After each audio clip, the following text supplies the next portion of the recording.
Well, hello, and welcome to day 2 of Pocket Gamer LaunchPad. My name is James Gilmore. I'm going to be here for the next couple of hours or so, and I'm going to be bringing with me a whole bunch of new information regarding everything mobile. That's what we do here. If it's the first time you've joined us on the stream, then where were you yesterday? We were waiting for you. We made you tea. It was here. It's cold now, and nightmare.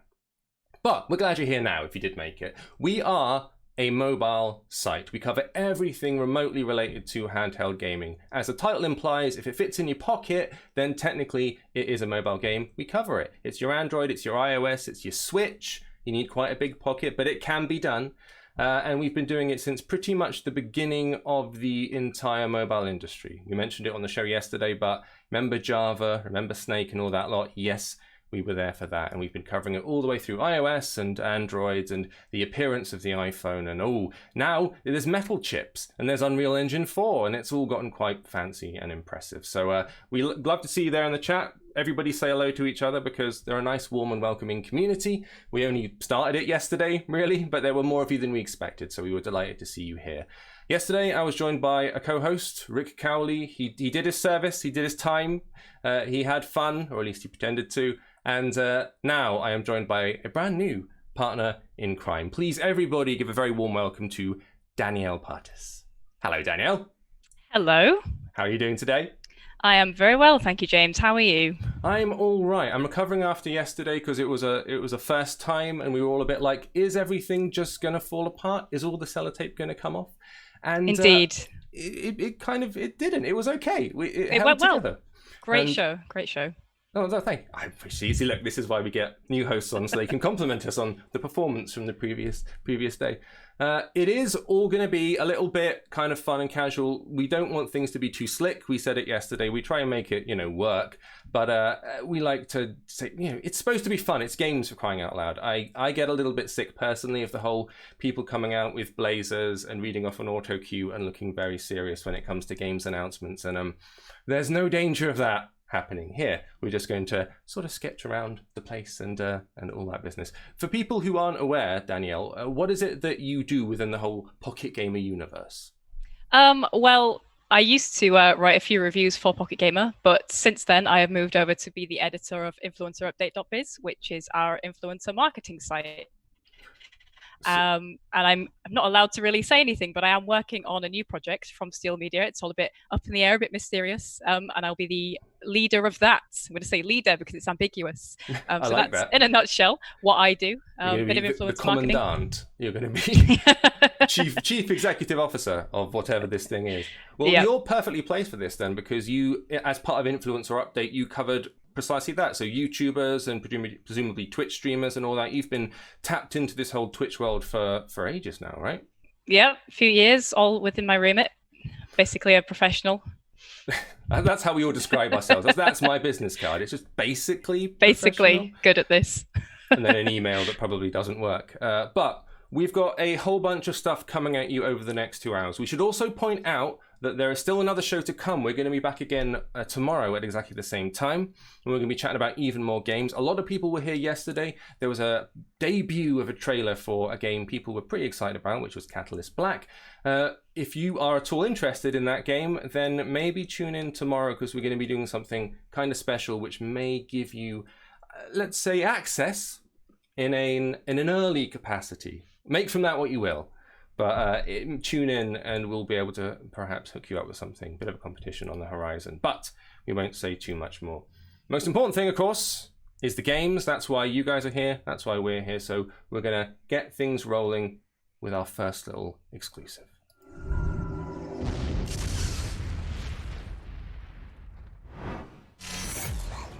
この世界には負けたくない。私はこの命を使うわ。ここには私の意志で来たんだから。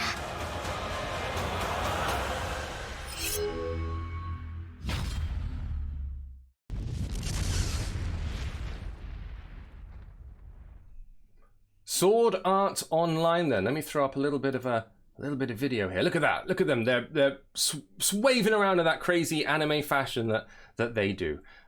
Alicization Rising Steel.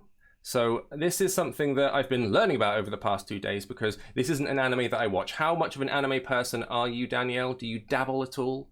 I am not a huge anime person, no. It looks great though. I like swords. I like being online. So this is right up my street, I suppose.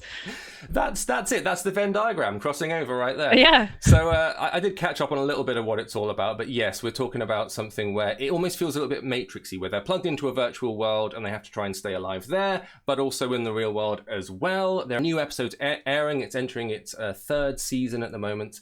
And so the game, Sword Art Online Alicization Rising, is launching a little event. It's going to be running from about 19th of September onwards, I believe. And the way that it works is if you're familiar with the game, you know you have to do scout rolls in order to get new characters in. So the way it will work is your first 11 scout rolls each week will be completely free, which means it's much more likely you'll get like high star heroes and that sort of thing added to your team, which is kind of nice. You also get a character scout and weapon scout daily, a free one, which is quite nice if you're into that sort of thing. And weekenders will also have things to look forward to. So you get like bonus enhancement materials every Saturday and Sunday. And basically, they're just giving you loads of stuff. That's the cliff notes from all of this. Also, if you haven't like logged into the game for a little while, you get, if you haven't been in for 30 days, let's say, that's the number they've given us, you get login bonuses when you return. So Bandai Namco are here to kind of welcome you back in. I should also point out that, yes, above us, you can see Bandai Namco right above my finger. They're one of the people who've been making this possible for us, and we'll be thanking our various contributors throughout the show. I wasn't as familiar with this one, but the few animes that I do dabble with, like I grew up in an era where I had older brothers, I mentioned this yesterday, and so I got that real 90s anime hit, so like Ghost in the Shell and Akira and all those kind of classics. What was your gateway?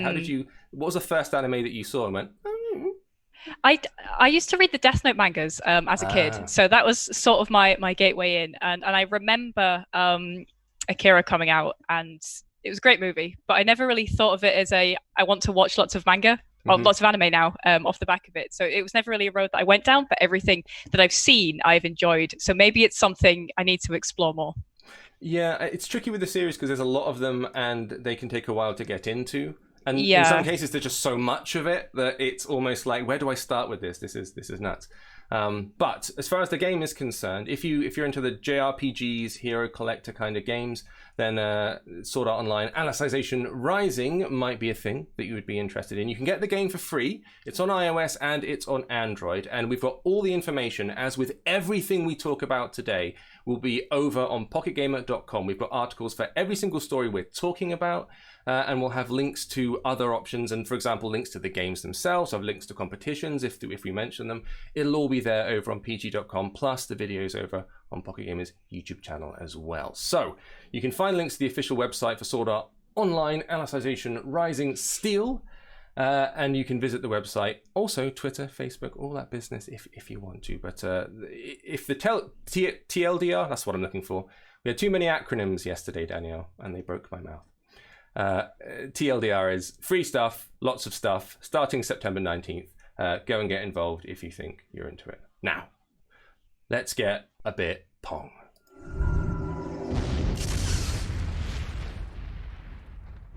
Attention galactic broadcast viewers. Introducing Smash Ball, the latest competitive action sports event of the galaxy. Speed, thrills, skills, and explosions. The sport of Smash Ball is a team tournament extravaganza, a fast game of skill and destruction. Only the best players will stand a chance. And the Smash Ball League is looking for new recruits like you. Test your reflexes and hone your skills against some of the greatest mech leagues in the galaxy. Champions with nerves of steel, literally. Choose your allegiance and build your team. Lead them to glory through a host of strange new worlds. Win new parts and cash to upgrade your team. Want to focus on speed and skill, defense and shield, or brute force and boom? Smash Ball has you covered. There's a whole galaxy fighting their way to the top of these tournaments. Team up with friends in 1 versus 1 or 2 versus 2 to rise to the top or take them down. Show your frenemies what you're made of. Hint, it's metal. Check your local GalacticNet channel for times and matches. Smash Ball. Champions aren't just made, they're built. Join now at smashballgame.com.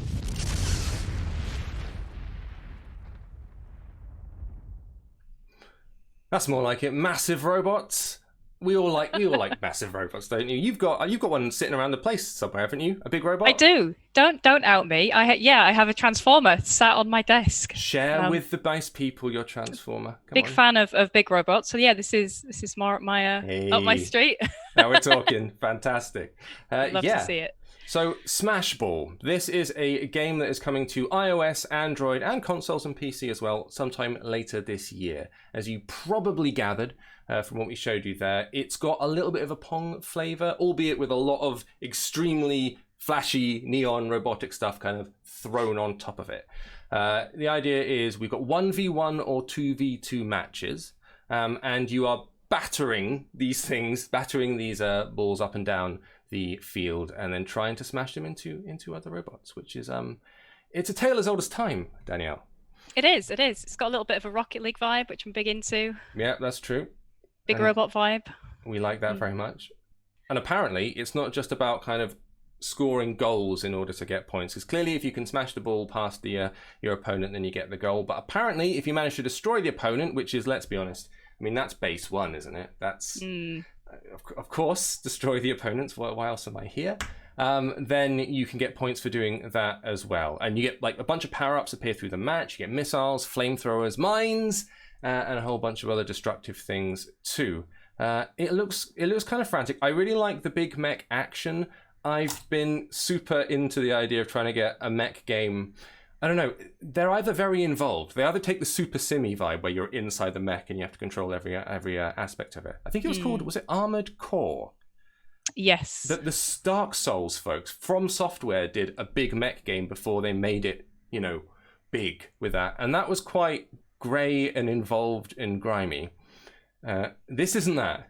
This feels a lot more, this is colourful and pong it is, and light. Yeah. But do you lean towards the serious dark mech action? Or, I mean, we were just talking about anime stuff. I just did Evangelion for the first time, properly. That's the big anime series that everybody gets excited about. And that becomes one show and then turns into another. It's like big mech smashy, like this. And then it turns into extremely, like, soul deep, crushing, existential crisis. And it like just flips 180 halfway through and turns into a completely different thing, which a lot of people didn't like. I thought it was quite good. I liked it when it scared me halfway through. Do you prefer your stuff fluffy and colourful, or do you like the existential grit?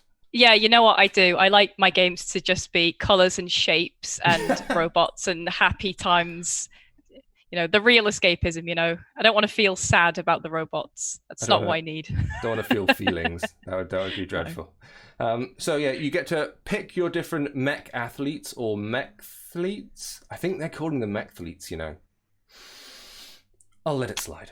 But they have different play styles. So you get 3 base bodies to choose from. Each one has their own strength and weakness. You can pick a little smaller mech-lete for speed, or you get a big tanky massive one that's got loads of power and defense and whatnot. I'm getting mech recommendations in here in the window. This is fantastic. Throw your mech info at me in the chat. I'm well up for it. Go for it. Mech recommendations. This is a bad idea, wasn't it? You to get it out 15 minutes in. You do know your robot goodness. Oh my word. You also get the ability to manufacture, I think, the mech. So you can increase and decrease certain stats. You can sort of mess around and customize them as you see fit. So you're not just lobbing the same mechs up and down and smashing the same balls with them and all that business. So that'd be quite good. Different campaign modes as well. So there is a set core campaign, which you can deal with, but also quick play, online tournaments, and all that kind of stuff. You're obviously finding matches online and that kind of thing, which is what we want. And it's apparently launching with crossplay. Interesting. Which is a thing that we were talking about a little bit yesterday as well. This idea of like, no matter what platform you own, everything has to kind of work across everything now, I feel more and more. You span multiple platforms, right? You straddle all the different things. You've got Well, what you're on PC mainly, are you? Am I right in thinking that? Yeah, PC mainly, but I have a PS4 and a Switch and a mobile actually. So yeah, I do jump across, and I think this leaning into cross-platform play is really interesting. But obviously, there's always a conversation about barriers between usability. You know, playing on a mobile is not quite the same as playing on a PC. With touchscreen controls, and there's always an argument about that and the difficulty levels. But I think generally it's a nice move for games to do that. Yeah, that's another thing we mentioned. It's very difficult to optimize stuff in a way that works for everyone, because you worry that there'd be like a severe disadvantage if you're playing on certain devices with certain controls. And so you fix it with things like a really aggressive auto aim or something like that, and it can work. It can be good, but I think you have to put a lot more work into it than people think. I think you can't just flick the work for mobile button and expect that to work. So I'll be interested to see what they have to do with this, because it's not going to be like, I don't feel like it's going to be like a super involved, you don't have a billion controls to deal with, because it's just like mechs going left and right a bit and smashing balls. And maybe that can work. I'm kind of hopeful that they can make that stick. But platforms: iOS, Android, Switch, PS4, Xbox 360, and PC. So that's everything, isn't it? I'm trying to think. Basically, yep. Won't work on my fridge or my microwave. But apart from that, I think that's pretty much everything with the screen. So you can find this. I believe it's going to be later this year. That's what I said. Yeah. Later this year, it will be appearing. The full name is Smash Ball. And if you're a mobile person, someone's saying, what about on my smartphone? Yes, on your smartphone as well. Big Stevie, it'll be there for everybody. Don't worry. But you'll be able to find that later on in the year. Now then, from extremely aggressive mechs to grim Soviet-era coldness? That's what I'm going to call it. Let's have a look.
So extremely chilling. Oh, I'm gonna knock off the anime for just a moment. Chilling images that we're seeing there. My word. So, the Ministry of Broadcast. This is a game that came out in about 2018. We first saw it in our big indie pitch that was held in Sweden way back then. We mentioned it on the stream before.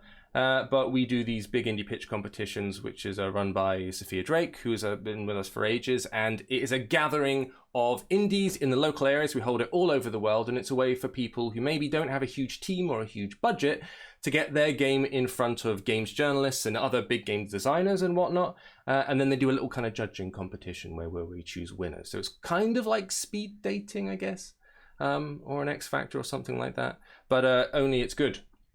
And it has nice games in it, and we get to see stuff that sometimes become the next big thing, or sometimes we never see them again. But the important thing is we get to see interesting stuff. You'll see it over the course of this stream that will cover kind of big games that have AAA budgets, and we'll cover these little tiny things that are maybe 1 or 2 person studios, because it's all interesting. I know Dan comes at it from a big indie angle. Do you have like a preference? Do you lean towards the big AAAs? Are you all about the massive experiences, or do you like the weird niche indie stuff?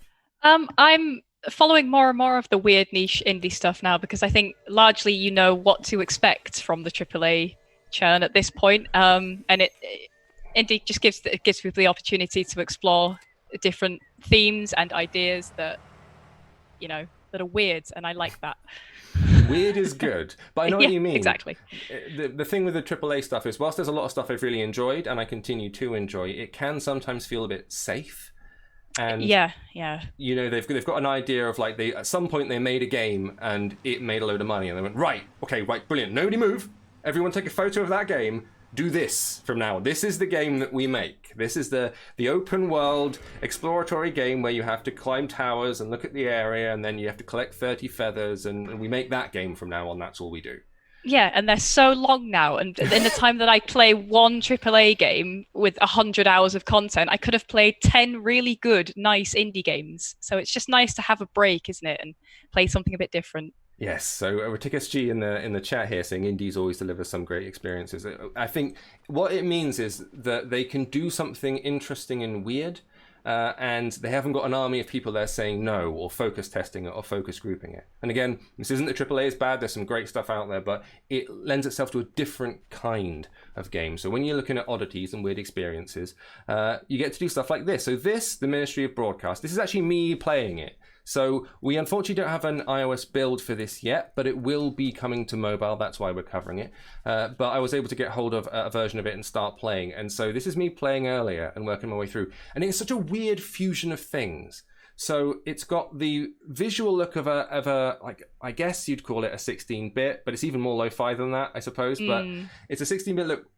Capybara did a game called Sword and Sorcery, Super Brothers Sword and Sorcery, which was a fantastic game.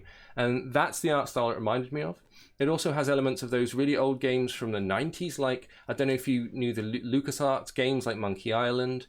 Yeah. Or things like Flashback is one that got rebooted recently and it got kind of remade and put on. And Another World. It kind of reminded me of all of those. But it has those little modern day touches. Like you see the lighting. There's some really nice lighting around the flags that are hanging from the pillars there. And the snow, the way the snow falls through the lighting. That's just like, that's new. And it's that merging of like old and dynamic that makes this kind of interesting. Yeah, it's serving me big Papers, Please vibes, even though it's a little bit more complex. Yeah, well, and this is why I was like, didn't know what to make of it, because I picked it up at the beginning. It's like, is this a narrative game? Is this just all about story? And I'm going to be doing like Monkey Island. And then I started walking through here, and so the idea is it's a kind of, you've rocked up at this, what I guess is some kind of prison or internment camp. And I deliberately didn't look up the plot because I didn't want spoilers. So this is what I've gathered. I dived in and I got sent to a bunk. I got my shoes stolen. And then I started sneaking through this sort of snowy gulag. And there's lots of chatter on the way. So it's got this, it's not dialogue options, but you get to talk to a lot of people.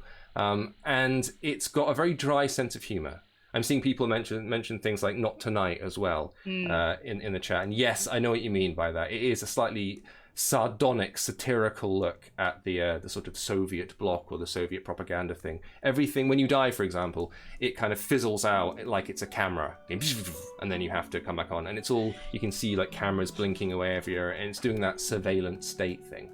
So I was like, all right, it's a Monkey Island, it's a walkie-walkie. And then it went full platformer. Like old-fashioned platformer. I'm about to come up to a bit here, I think. Like Flashback. And it's the old-fashioned like walk, walk, walk, and like Prince of Persia, that sort of thing. Yeah. Where you hold up and press jump and he does the big, he's going to do it now. And you walk your way through and I was like, oh wow, it's like those old games, very deliberately paced, sort of slow, methodical platformers. I was like, all right, fine. It's this game now. And this is the bit where I tried to jump into a lake and then I fell in. I did a death. And then look, a crow laughs at me. Well, that's what you deserve, isn't it? For throwing yourself in a puddle. That's what you get. I already got it from the crow. I don't need it from you as well. But yeah, I didn't realise. So I was trying to play it and I was using an Xbox controller for this. And I didn't realise that I was supposed to use one of the triggers to run. So I was like, how do you run? I'm going to skid. I'm going to skid into this lake. Maybe that'll work. I suss it out eventually. But once you start getting into the end game, it starts getting quite puzzly. There are switches you need to flick in order to activate doors and let people in and out of areas. And there's a little bit where you're kind of sneaking through a pipe. And there's a guard beneath you with a guard dog, and every time if you try to run across it, he just blasts you to bits. And it's quite bloody. It's quite kind of grim and grimy. That's a kind of a throwback to the original Abe's Odyssey, having the tutorial as part of the landscape that you're walking through. Absolutely. And the shooting things to bits, shooting the protagonist to bits is very. Even this level that you've just come into is reminding me of Abe's Odyssey as well. Yeah, it is. Similar theme. You must be punished. The player must be punished, and that is how you learn good things, apparently. But the other thing that happened, the thing that really made me laugh, we probably won't have time to get to, unfortunately, but there's a bit later on, I start letting people out of a door. There's a group of people who are trapped, and I have to let them out. But there is a row of spikes on the floor that you can't get over. And you go through this whole elaborate system of kind of going outside and getting a crane and raising something up and raising something down to drop a gangway so that the people can kind of run across towards where the spikes are. And they all run out of shot and run out of shot and run out of shot, 3 in a row. I'm like, okay, cool. They've all gone now. Now what? So I wander over there and they're all lying like human bridge style, face down on the spikes. For me to walk over? And I was like... okay, do I do it? And I was like, all right, I'll do it. And I started walking over, and the sound effects, Danielle, the like proper, like, ooh. So I was like, right, it's this game now. It's a disgusting body horror, is it? So it seems to span a lot of genres. I'm at the bit now, you see, Lily, I'm swaying. I run, and yeah, that didn't work out for me. And the crow. The crow is my nemesis. Crow's back. Yeah. They rock up. You. They make fun of me, and I feel very sad about this. But I was like properly intrigued by this. Now people will have played this perhaps before, as I say, because it's been out for a little while. It's been available on Switch and whatnot. But the thing that we're getting access to is the mobile version. So they are going to have a floating joystick in the lower left-hand corner. You're going to have a jump button and an interaction button. And I think they're going to keep it sort of fairly stripped back where the controls are concerned for mobile, which is a good idea. Look, this is me sneaking, like step, step, step, to try and make it through. Which works, spoilers. But we were trying to find a way to describe it. I think Dan came up with like cinematic platformer. That works. It's trying to tell a story, but it also feels like Prince of Persia and almost like the really early Tomb Raider in the ways, with like the original Tomb Raiders where you have to, Lara Croft's kind of a tank. And you have to like, back her up and twist her around a little bit and then take a step back before you do the and jump if it's going to work.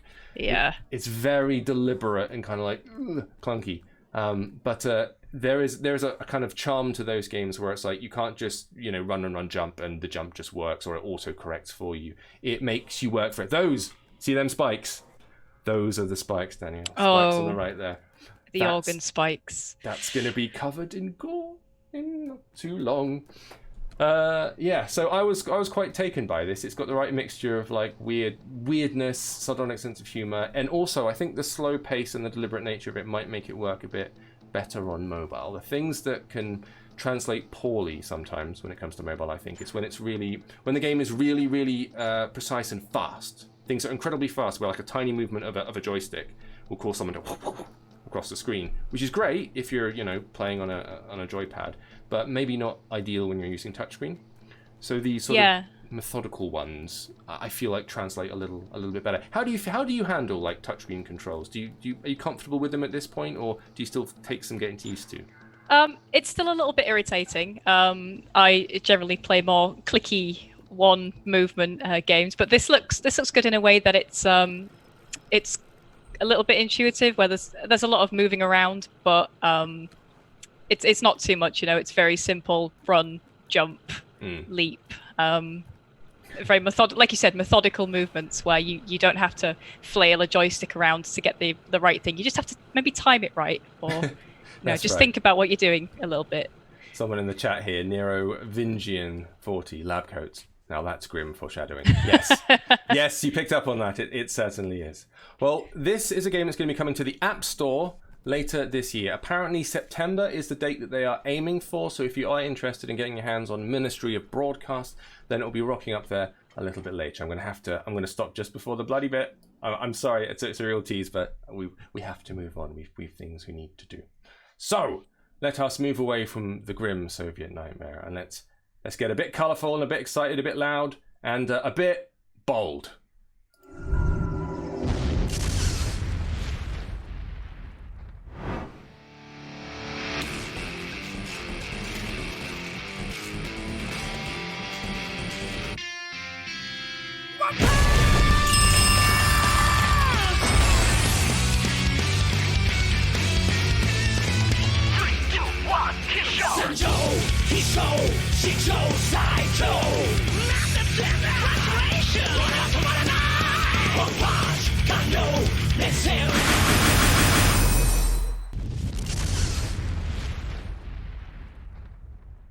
We were just talking about anime, more anime for you people. One Punch Man, Road to Hero 2.0. There it is. So this came out fairly recently on the mobile devices. And it was a follow-up to the hero collecting RPG that was released last year as a tie-in to the TV series. I did see a bit of this one, and I was like, is it going to be what I think it is? Is the clue in the title? And yeah, really is, isn't it? Yeah, it's well out there. The man. No ambiguity. He do one punch, and that's it. Now, obviously, I'm identifying hugely because of the we have a similar cranial situation. And I know our man Dave Aubrey, who's one of the big writers, shout out to Dave over on Pocket Gamer, who's a big anime person. So he's the guy we go to when it's like anime game tie-ins. Let's get it over to him, and he'll be able to understand the plot lines and what's going on because he's seen all 24 seasons of whatever it might be. But I also think he can kill a man in one punch as well. It has been rumored. I didn't want to test it because that could go one of two ways, and it's a terminal way. So I'm going to trust that he just has the man skills. The reason we've been covering it and the reason we want to share stuff with you now is the whole Pocket Gamer Launchpad thing is about exclusives. It's about showing you either trailers that you haven't seen before or giving you access to competitions or codes or whatever. In the case of this one, they have unveiled a code with us that gives players a head start in the game. So if you are maybe wanting to catch up to the end game a little bit, this will help you kind of get on the way. And equally, if you're already kind of a veteran, you've been playing for ages, this will make you bolster your roster even more. So the code you need is 02hero. That's ZERO, then the number 2, hero, HERO, all one word. And if you whack that into the game, it will give you 10 free recruit tokens, which if you want to use it for a multi-summon, you can do that as well. You can grab yourself a new hero, add it to your roster for free. It won't get you the main guy, just FYI, but it will give you like other members of the cast of the show if you want to take a look at it. So I'm going to name some names here that I don't think I met all of these characters, but we've got the Moomin Rider, so we've got the Terrible Tornado, oh no, right, okay, I'm going to have to try and pronounce this. Here we go. Gyugen Shoop. What do you think? Sounded correct. You going enough? with that? Yeah. I'm running with that. If you're interested about that code and exactly how to use it, check out the chat there. We've got Darv365 has just thrown the link straight into the chat there for you, so you can go and get involved with the code. In order to do it, you just tap the picture of your avatar, which is in the top left-hand side, and then under the functions, you'll find a redeem code button. That's it. Type the code in there, 02hero, tap to confirm, and then free rewards aplenty. The game does give you extra free stuff as well if you have been playing for a little while, that kind of daily, weekly rewards and all that kind of business. But you need to kind of keep coming back. This is a way to get started. I think these kind of tie-ins can be tricky because if you're not a fan of a particular anime, if you're not a fan of the show, I think it can be difficult getting people in. Precisely for the same reason that getting them started on the manga can be tricky, just because I don't know any of this. Who are these characters? What are all these in-jokes? Have you ever found, has there ever been one of those big cultural things that everyone's talking about and you didn't start watching it and you felt kind of on the outside? A little bit, yeah. I was quite a latecomer to Game of Thrones, which was a really big thing at one point. And I got in sort of halfway through season 3 and my friends were just like, just catch up, just watch it. And I just couldn't be bothered with it. And then I watched the first season and, couldn't stop. So, right. But I was quite a latecomer to all of that excitement. not really getting it. It's when it's like, hey, it's this new show. It's going to be great. You need to watch the next season. We'll catch up. It's only 5 seasons, and they're all 12 episodes long. And I'm going to have to watch solidly for a week. No, I'm just not doing it. The one that I was on the outside of was Lost. So I watched the first season as like a catch up and went, oh, that's actually, I really enjoyed that. That was super fun. And then I watched 2 episodes of season 2 and went, you don't know where you're going with this, do you? I'm not sure I have the time. And so I tapped out. And I'm sure the show is actually really good in lots of other ways, but by the time it got to the end, when everyone was furious with it, I was sitting on the outside, and every week the people would come out and just complain about how bad a show it is. It's awful. I hate this. It's a complete waste of my time. And then they'd go and watch the next one. Because it's that sunk cost fallacy. It's like, I've put in like several weeks worth of my life. I can't stop now. Exactly. You have to see how it ends, even if the ending's terrible. Yeah. Gotta know. Well, luckily I didn't have to know, so I got away from it. Oh, cruel. Mike Sinacci saying here, truly, it was the script writer who was lost. That's very, it's the friends we make along the way, isn't it? Yeah, so back to One Punch Man, Road to Hero 2.0. If you do want to get involved with this game, you can download it for free on iPhone and iPad if you want to do it. And if you want to get involved with that code, I've said it a few times, I'll say it again. We can do 0 to Hero at the redeem code page. But if you're curious about it, check the chat. We've got that link in there and it will throw you straight over. Give you your 10 free recruit tokens and you can start charging folks down. If you've seen it, like it's a lot of side-scrolling anime business where your man is running along and he's, unsurprisingly, he's doing punches, Danielle. He's doing more than one. What are the odds? Yeah. I was going to say, I asked Rick this morning, is it just one singular punch that he does at one point during 22 seasons? Or is there many, many singular punches that he does throughout the series? Because it's not very descriptive, is it? You think they're burying the lead slightly there? Yeah, no, yeah. As it turns out, it is a one punch kind of per enemy, per... I also like the fact that it's kind of like he's like a bad superhero. That was the angle of it from the first thing. He starts off and he's kind of this like the whole vibe from him is just like, I don't want to be doing this. This is a waste. Ugh. And then like, all right, fine, because all the big superheroes seem to be the enemies he's fighting are doing this kind of I am Captain Awful and he's doing like fine. Bap, and that's it. And he just like seems, a gag character that's too strong, defeats everyone in one punch. That's pretty much it. But if you want to try it in mobile form, you can go and download it right now. Get the code, follow the link in the little chat window there, and we won't steer you wrong, we promise. Now then, let me take One Punch Man away, and we're gonna jump over to something which is near and dear to my heart.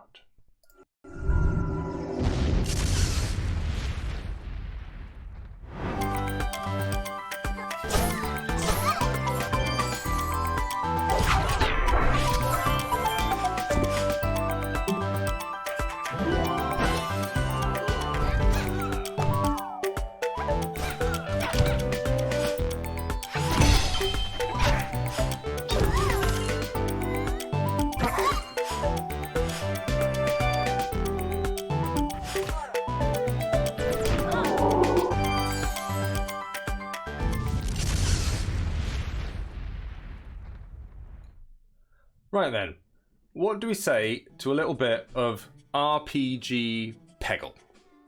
That's a thing, right? That's what more natural combination of elements could there possibly be than that? Let me smash this dude. Oh wow, I think I'm picking up exactly where I left off. Anyway, sorry, I'm getting distracted because as you've probably gathered, this is Round Guard. This is a kind of Peggle RPG hybrid which uses the mechanics of Peggle, i.e. I have to move myself around and tap on the screen in order to launch my little character. It's not a ball, you may have noticed I've got a little mage who's flying out here, and I'm going to tap a skill and use some pocket frogs. That's what I'm going to do.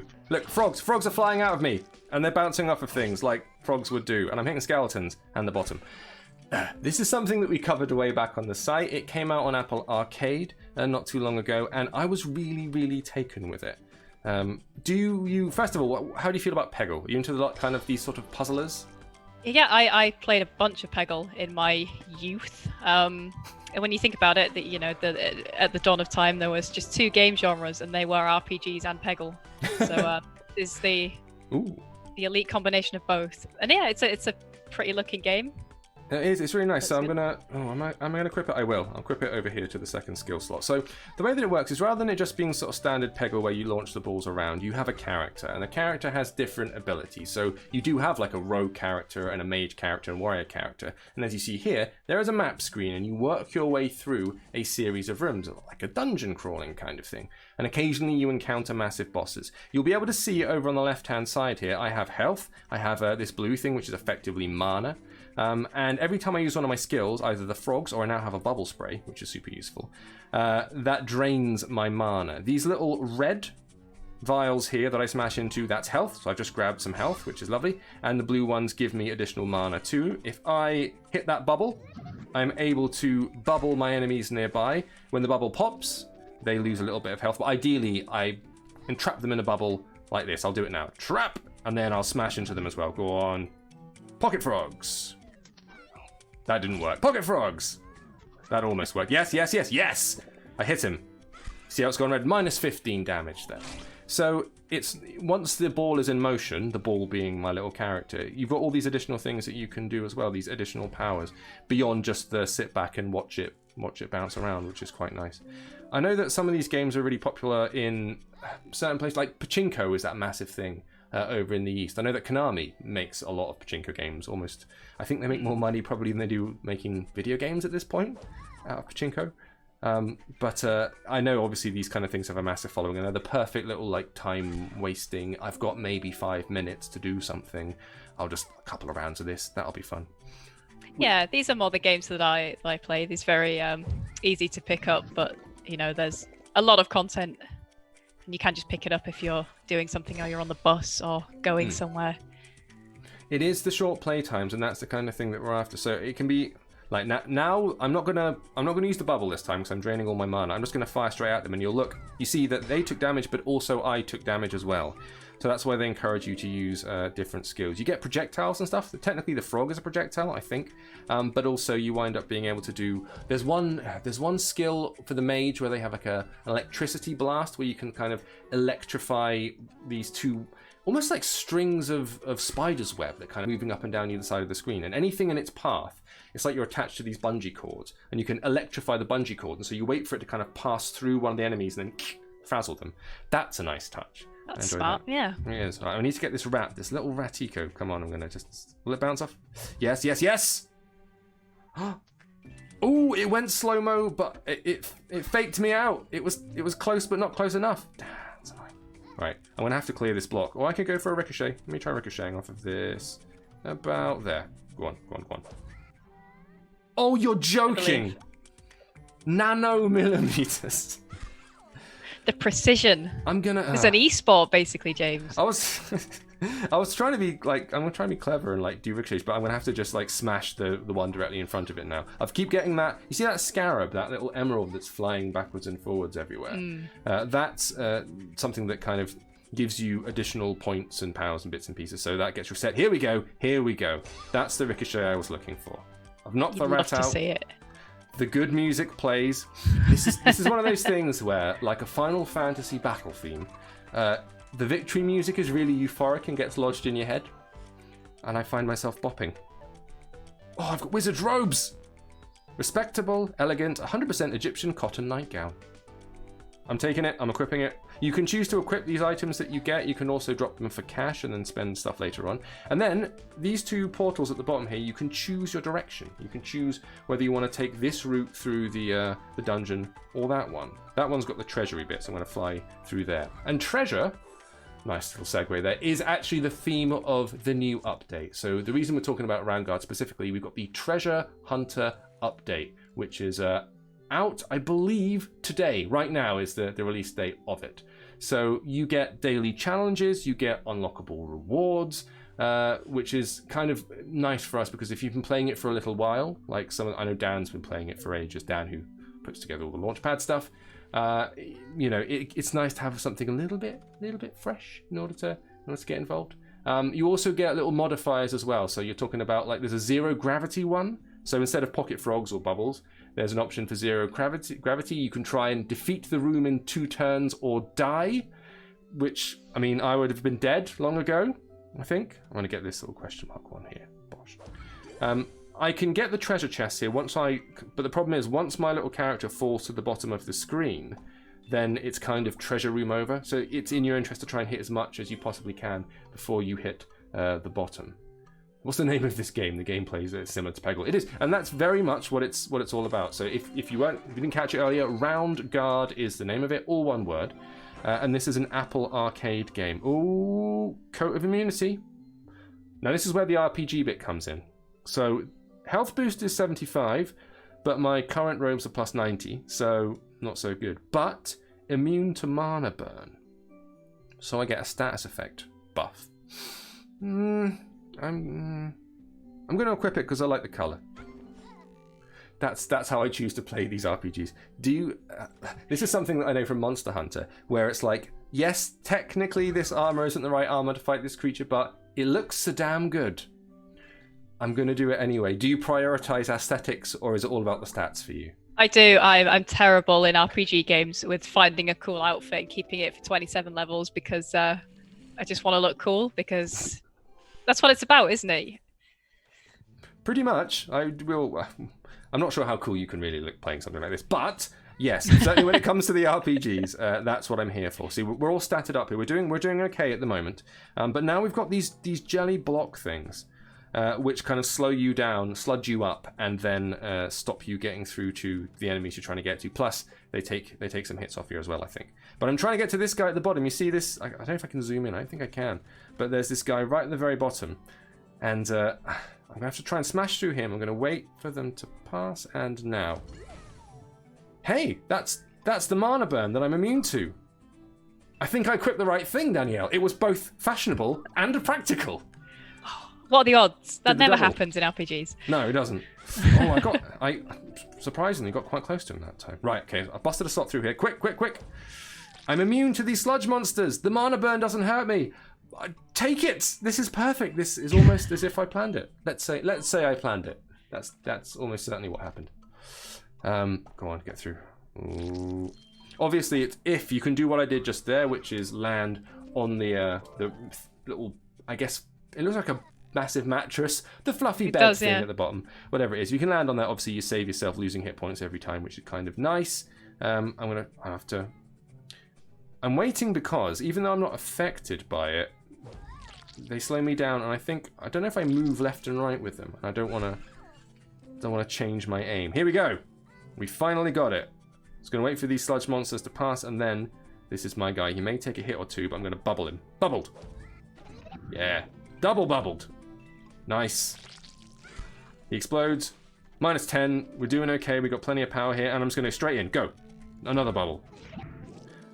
And smash him again. Oh, yeah, that's the way to do it. When it explodes, it's going to take one more. This guy. I'm going to try and lob a frog at him as well. Hang on. When in doubt, lob a frog. You read that book too? Yeah. Yes! Have that. Smashed him with the frog. That was beautiful. That's what I like to see.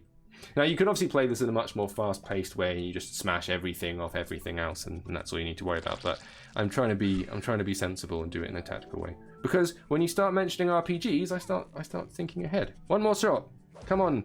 This is it. It's the one. Defeated the gel tamer, sticky situation, and the music. There it is. Oh. I like the fact that what are the motifs that got stuck in your head from games? For me, like it was Final Fantasy VII when I started playing that, and you get the dun dun dun dun dun dun dun dun dun dun from all the battle music. That's kind of embedded in the heads of so many people of a certain generation. Is there anything from a game that you played which is like round and round and round? I think it's the open way theme from Shadow of the Colossus that gets to be the most when you're taking down. It's not on every Colossi, but it's on some of the bigger ones. It's just that theme that just goes on repeatedly, and I think about that quite a lot. When sad things are happening, I assume, because like that, I loved that game. It's one of the all-time favorites, but I've only played it a couple of times, as in played through it a couple of times, because it's quite heavy. You know what I mean? Yeah, it is. It's a game that deliberately wants to make you feel bad for doing the thing that it's forcing you to do.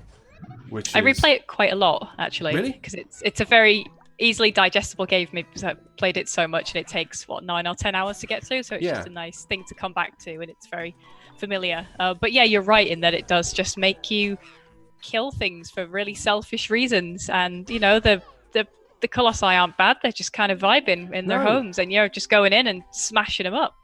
You're very much the bad guy, and it's unnecessary. It really is, and you're doing it for a reason which doesn't seem to be a very good reason. It's like, hey, we'll wake up this girl, maybe, and then if you're good. I won't spoil the end of it, but like maybe things don't work out quite the way you think they're going to, and you're right in the sense that it's easily to digest. It's kind of a boss rush game because it is just those is it 16 colossi, right? Yeah. That you smash your way through. But every time you land that killing blow, when everything goes slow-mo and music kicks in, you're like, oh no, I'm taking down something majestic and good, and I'm a terrible person. Yeah. This is awful. I'm a horror. Which I quite like.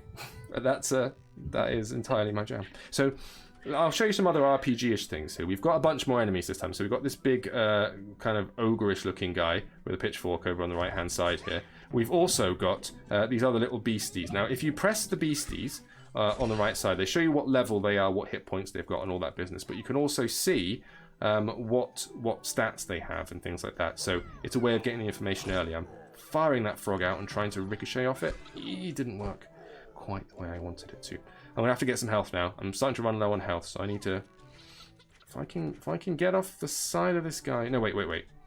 Let's do mana first. I'm gonna get the mana. I'm gonna see where I land. Right near him. Bubble. Got him. That's good. And we're gonna do a frog.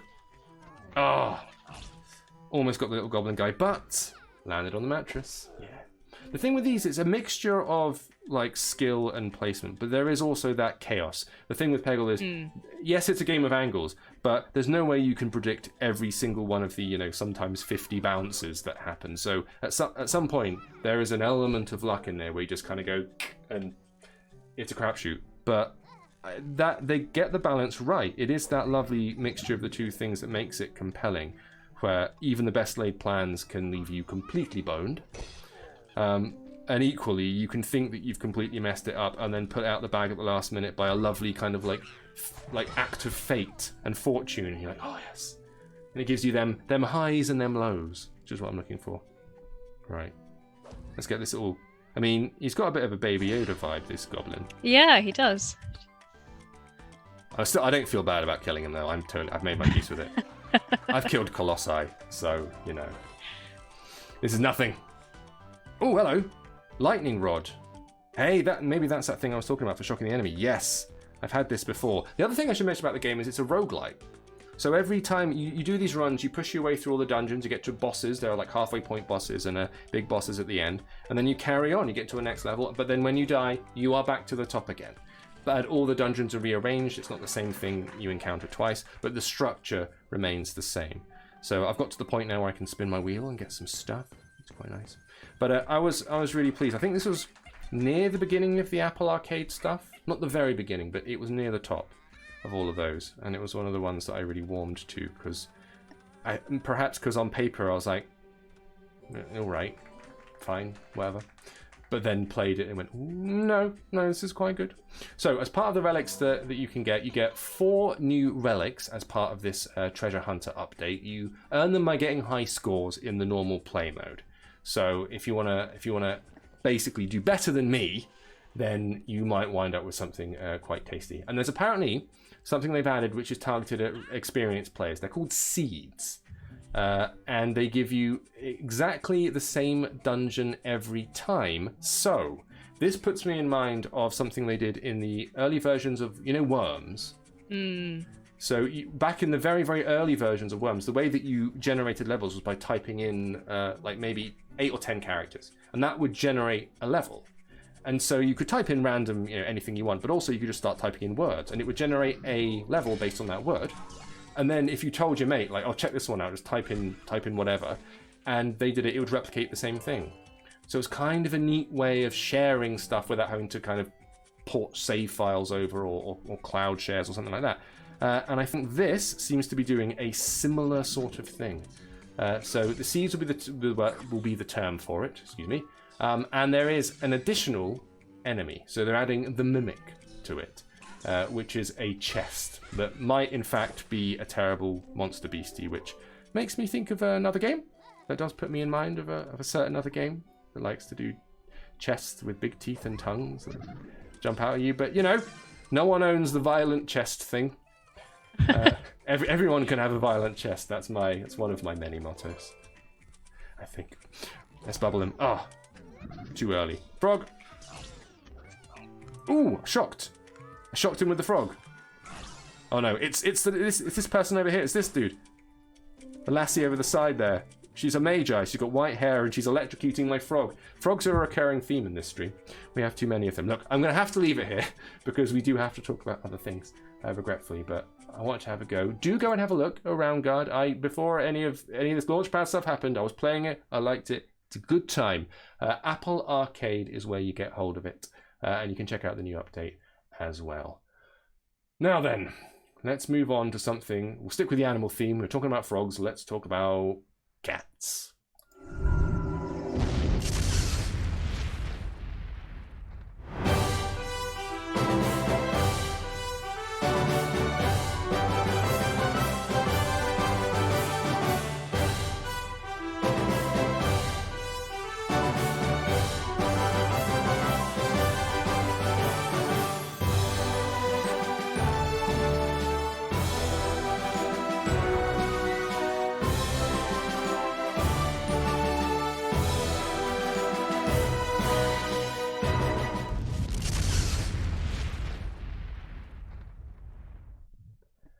Catopia. That's a word that I've just made up. Catopia Rush, to be specific. Let me throw up a little thing here. Here you go. So, action RPG. But that's cute, isn't it? Isn't it? Look at the little cats. Yeah. Doing unspeakable violence, I think. I'm not sure. Well, that's just cats things anyway, isn't it? But they're cute, so they get away with it.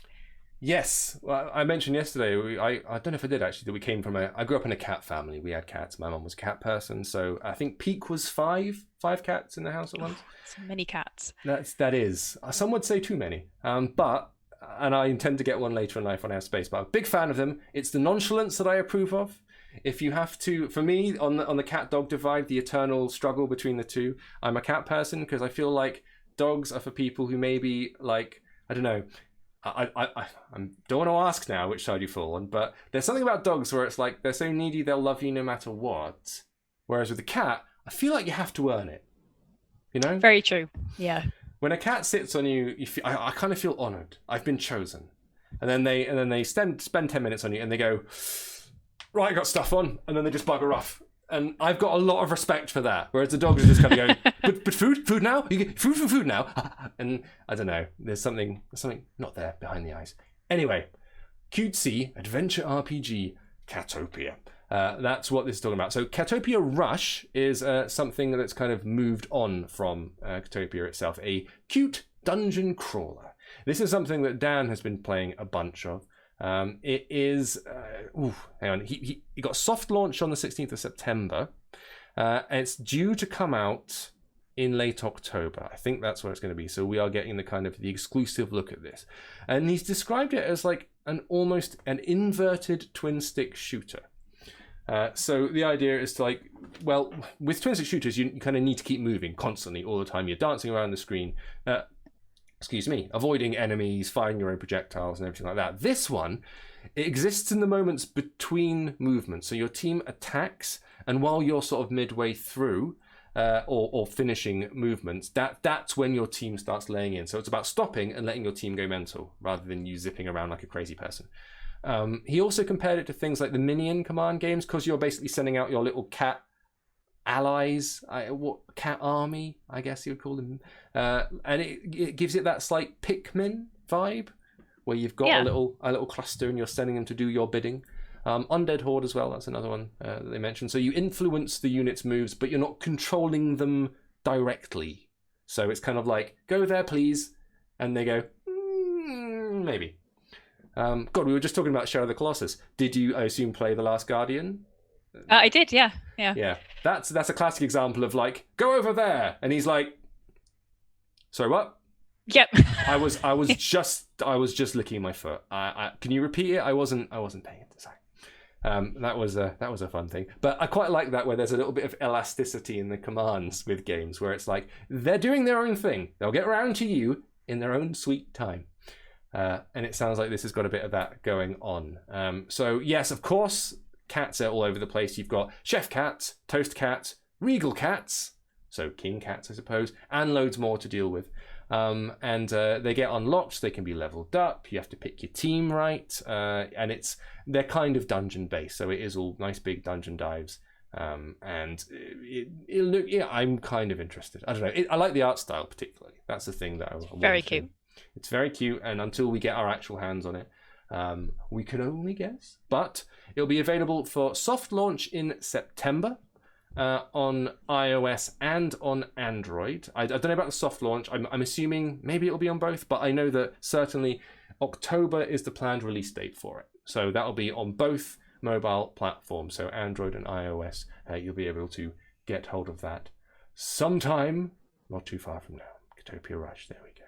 Right, I'm putting the cat to bed. It's going to go off and do its own thing, like I said. It's got things to do. We're keeping it. And let's hit our lovely halfway point with a big explosion.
We talked about it yesterday, we're talking about it again today because it's a game that pretty much is going nowhere. PUBG Mobile. Here we go, let's pop a little bit of video on. So, like we said yesterday, this is part of their new Spark the Flame event. I think it's season 14 they're up to now on PUBG Mobile.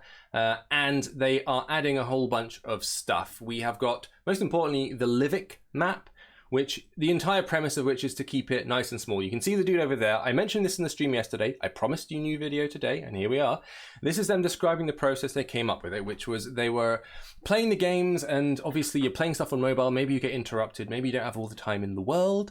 So they wanted something that they could play fairly quickly in the time it takes to drink a cup of coffee. That was the angle. And so they came up with this. This is the Livik map. It is a 2 kilometer by 2 kilometer square map. And it allows a maximum of 52 players only, which is not what you usually get in these maps. They're usually a bigger affair. But the point is, you can't hold that many people on that sized map. In fact, you can't even fire a gun without everybody on the entire place hearing you. It is not a place, if you're going to be stealth, you have to just stay locked down, you have to hide under a bush, and you have to do the proper ground crawling, stomach on the brush stuff, because otherwise everyone will just clock you from, well, less than 2 kilometers away. That's the way it works. You have done PUBG stuff. You did cover, play, / do PUBG things, didn't you, Danielle?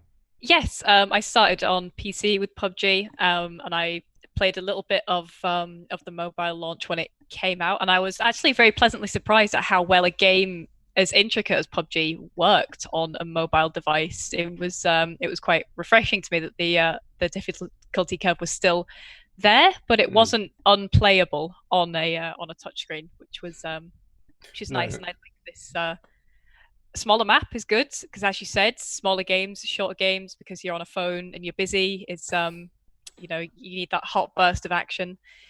Hot burst of action. That's the tagline for this season.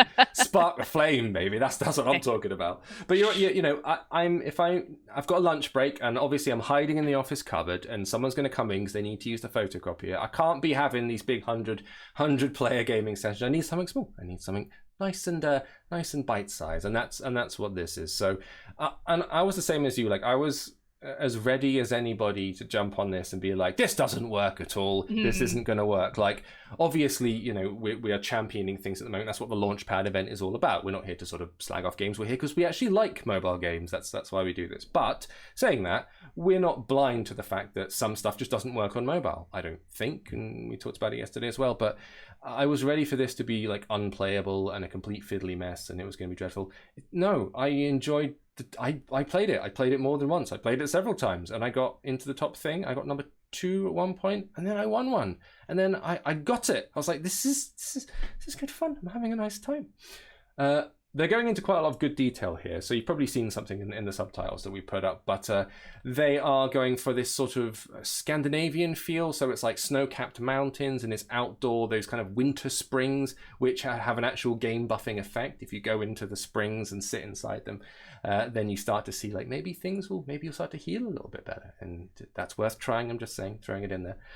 You also have the opportunity to use a bunch of different weapons. So there are some weapons that are exclusive to the map. The SMG P90 is the close combat one. You've also got the Mark 12 Marksman Rifle, which is for all the long range shooting. Plus, and I don't know, I think there is a point in the video where they get to it, but I'll spoil it. Monster trucks. Big monster trucks. That's what you want. Which I like the fact that they put the biggest vehicle possible on the tiny map. On the tiny map. So someone spawns it and you can just like see it on the horizon like a mountain, I assume, coming charging towards you. And look at this. There's your extra fact. Turf roofs. So this is a little sneaky hiding spot that they're showing you right here. Yeah. So turf roofs on the maps. You've got your cameo gear on. You can sort of snuggle down there on the roof. No one's expecting it. That's the place to go for. That was the insider scoop that I got told. Yeah. Here you go. Monster trucks, speedboats. That's the other thing. I didn't tell you yesterday. You saw it in the trailer, but there is a boat. They hid a little speedboat thing, like a little jet ski, down near one of the docks. So if you can find it, you can attack people from the sea as well. Which is, that's all I ask. That's all nautical violence. That's all I'm asking for here, Danielle. That's all I need. The other thing we should probably mention is the fact that you can do the gun crafting. That got introduced in the last update, but the ability to customize your skins on your weaponry, that's been upgraded as well this time. So you get more options. It's easy to create your own stuff and make the thing that you want to make. You want to make your death machine look pretty. So the last thing that the person sees before your gun muzzle erupts in their face is a little bright pink decal of a pretty, let's say, cat. Because we're at least you can provide, isn't it? Yeah. I want the last expression on their face to be, eh? Oh, that's nice. That's what I'm looking for here. So, if you are interested, of course, PUBG is available everywhere. You've probably already got it. I'm probably preaching to the choir, but the Livik map currently available right now on all of your mobile devices. So maybe go and check it out if that's your kind of thing. I'm gonna pop that to bed now. Let's move on to something. We've gone from extreme carnage. Let's get classy. Let's get historical. And let's go back to Rome.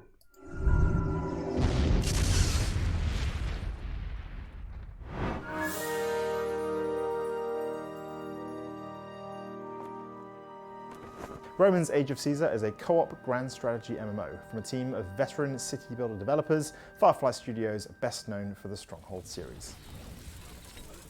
Featuring several team members from Impressions Games, who are responsible for Lords of the Realm and of course the Caesar series, we have the original composer, artist, designer, coder, and producer on Roman's Age of Caesar. In Roman's Age of Caesar, players must cooperate with thousands of others to hold back barbarian invasions, establish trade routes, and rebuild the great Roman cities.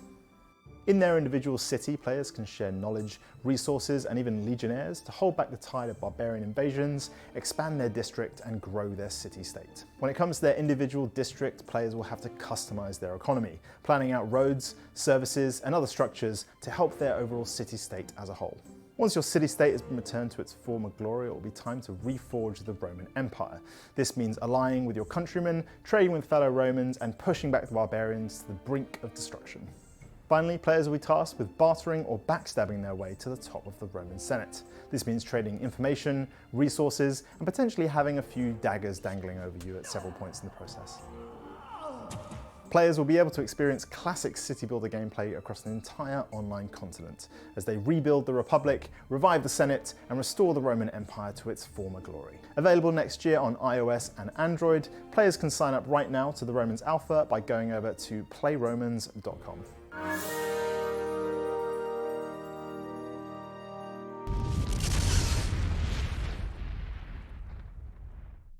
There you go, classing up the place with a bit of a lovely Rome chat. Let me just pop. There you go, there you go. Romans Age of Caesar. So my initial thought on this was it was going to be war. Big war was going to happen because my brain immediately goes to Civ and all that kind of stuff, or Rome Total War, that kind of thing. Not the case here. So this is going to be a cooperative city builder working to build your own districts with 15 other people, which is a real novel take on it all. That really caught me off guard. Like, first of all, let's do the historical thing first. Have you been near Civ? Have you caught the Civ bug at any point? Yeah, I played a bit of old Civ sort of up until Civ 5. Dabbled in Age of Empires 2, I think, at some point. Wow. A little bit familiar, but yeah, this is very different, isn't it? It's not war-based. It's just building a nice city. And I'm a slight sucker for cooperative stuff. I don't do a lot of multiplayer. That's never been my bag. I don't do a lot of not just because all the lobbies are like awful and other people can be terrible sometimes. Like, luckily we've got a nice crowd here in the chat who are all chatting away in a nice way. But people have played online games, online shooters. They can, the lobbies can be a bit grim to exist in.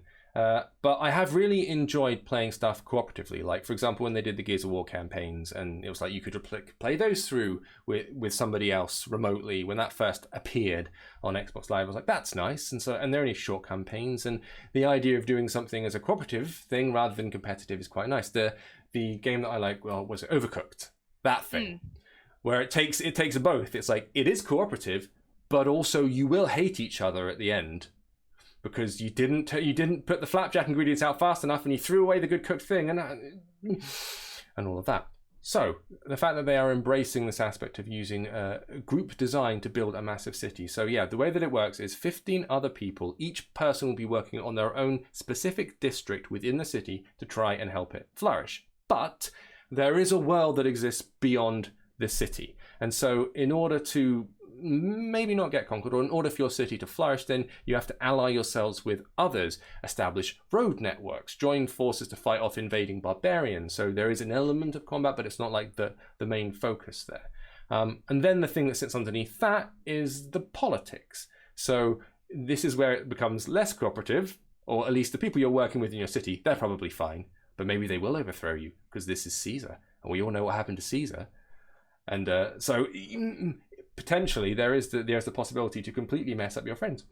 Now, have you ever made friends seriously angry? Have you ever had the rage quit thing where you beat someone, and they try and act like they're not bothered, but actually they don't talk to you for a week or something? Absolutely, yeah. Though I remember beating somebody at Tekken with their favorite character, and they were so adamant that they were the best with this character, and I beat them.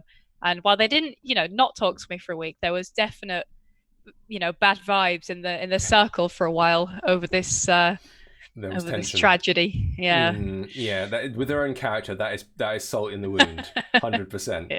But yeah, people can get very protective of this kind of thing. So I know that there's one game, I can't remember if it's called Sabotage, but there was a game that was released on mobile a week or two, Subterfuge, I think it's called. And it's like a nautical game. You're doing submarines and stuff, and it is about you work with other people, but you can choose to completely traitor. And it's one of these things, you play it for a few weeks and you do start hating your friends, which is maybe not good, because if you're playing a game and it does make you start to despise those who you claim to love, I don't know, maybe that's not a good thing. But I'm sure that's not what happens here. It's interesting, the dynamics with stuff. Even when you're doing things cooperatively, potentially things can turn bad. But the way that they're doing this is a very early kind of look at the game, an exclusive look as well. As you heard from the gentleman talking about it there, they're going to be pushing it onto the Apple App Store and Google Play sometime in 2021. That's what they're aiming for. But there's an open beta of this planned on PC, which is going to take place before the end of the year. And if you want to get involved with that, then you need to go over and visit pocketgamer.com, because we've got all the sign-up information. You can get to it via their official website. We have the link there over in the story, and you can register your interest to take part in the alpha. If you fancy a go, I think it could be quite interesting. I might give it a look, because I have got too many friends. I need to lose some. I totally don't have too many friends. I have friends that I know for certain that will absolutely love to try and overthrow me in a game like this. Terrible, terrible friends. Good. Well, they're not worth having. Prune them. Let's stab them in the back. As the man in the chat said, et tu, brute, knife in the neck, and that's the last we saw of them. All right, then. So Romans Age of Caesar. Go over to pocketgamer.com and take a look. By the way, if you are joining us, I haven't been doing my shout-outs as much as I should have been. I got caught up. It's very warm in here because I've got the window closed. You're watching Pocket Gamer LaunchPad. This is the second ever live stream that we have done as part of the show. Let's go full screen for you right here. And we are going to be bringing you more gaming news over the next 45 minutes or so. Plus, we're going to be coming back again tomorrow, Saturday, same time. So it's going to be 5 p.m. UK time, 9 a.m. Pacific. And we're going to be talking about loads more stuff. We have got, I'm not lying when I say that we have like tons of really cool things to reveal tomorrow. Plus, we know that there are a lot of fans of Catalyst Black in the stream yesterday. We were delighted to see you guys make an appearance. You were really vocal and really excited. And the trailer which we revealed, it kind of blew everyone's socks off, which is fantastic. You'll be able to check out the interview if you missed it via the YouTube channel, if you want to go and have a look at Pocket Gamer's YouTube channel, but also you can watch it here on the stream. And we talked about the possibility of getting people into the beta, and that is something that we are going to be doing tomorrow. If you want the chance to get involved with the Catalyst Black beta, join the stream tomorrow. We will be running something that will potentially get you in on the ground floor, and we'll get you playing it way before everybody else does. So, and again, hand on heart, this isn't me blowing smoke. Come back, join us. It'll be worth your time. So, let's move on to something else. We've got loads more to get through. All right then, here we go. Let's talk about, there's an animal theme. We're back on animals again. Let's get goaty.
Right then, ready, steady, goat. I'm going to throw up a little graphic here for you. Look at that. This has been around on the App Store for a little bit. Dan has been a big fan of it. He's been playing this and he was like, we've got to do this.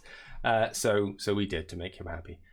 It was a winner of one of our big indie pitches, that thing we mentioned earlier, the competition that we run at all of our Pocket Gamer Connect events. By the way, Pocket Gamer Connect, that's another thing that we do that's gone digital thanks to all of this horrible Rona business. I said it again, I said it yesterday, I'll say it again now. Hope everybody is safe and well out there and that you're staying protected. The world's opening up and closing down and opening up again, and it's very confusing and trying physically, emotionally for everybody. So we do hope that you are taking care.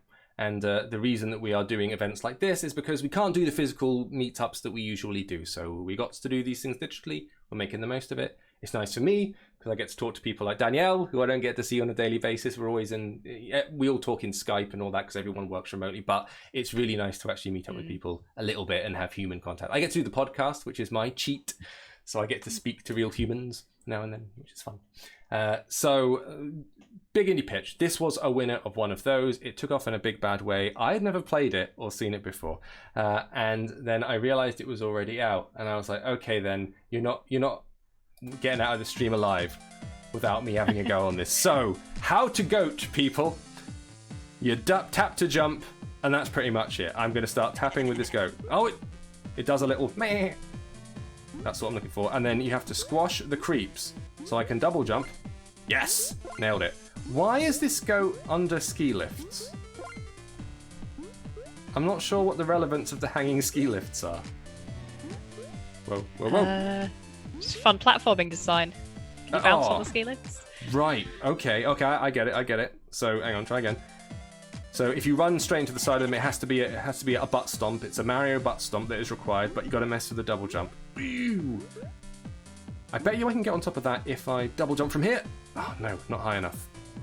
Maybe if I rebound off the top, then it counts as... Oh no, the red one. The red one is fearsome. Yikes. So the reason that we're talking about this, I'm going to try and play and chat at the same time, is that we've got update business. There are future plans for these goats, let me tell you.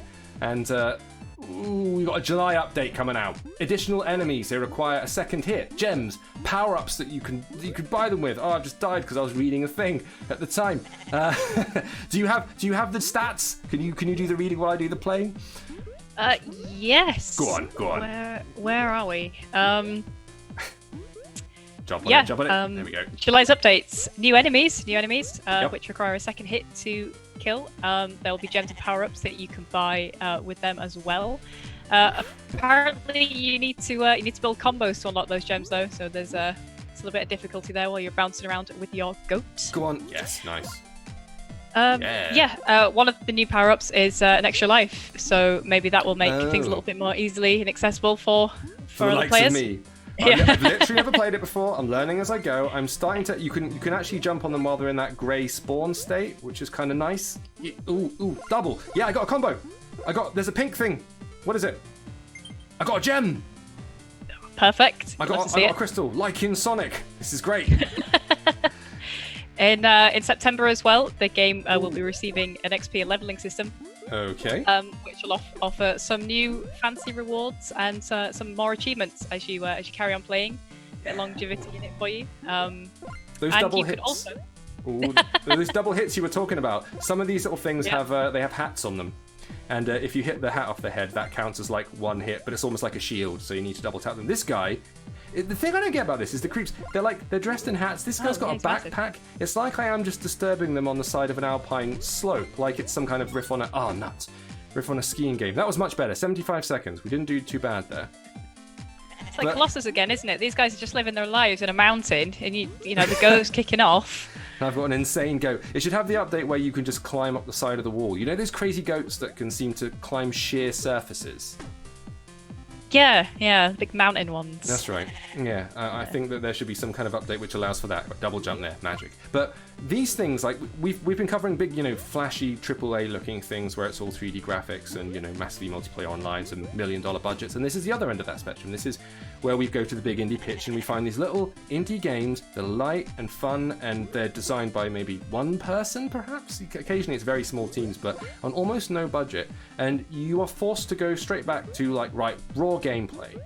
What do you do in a game? The classic kind of just like jump to kill something, butt stomp something, which is one of the classic kind of staples of all gaming since the beginning.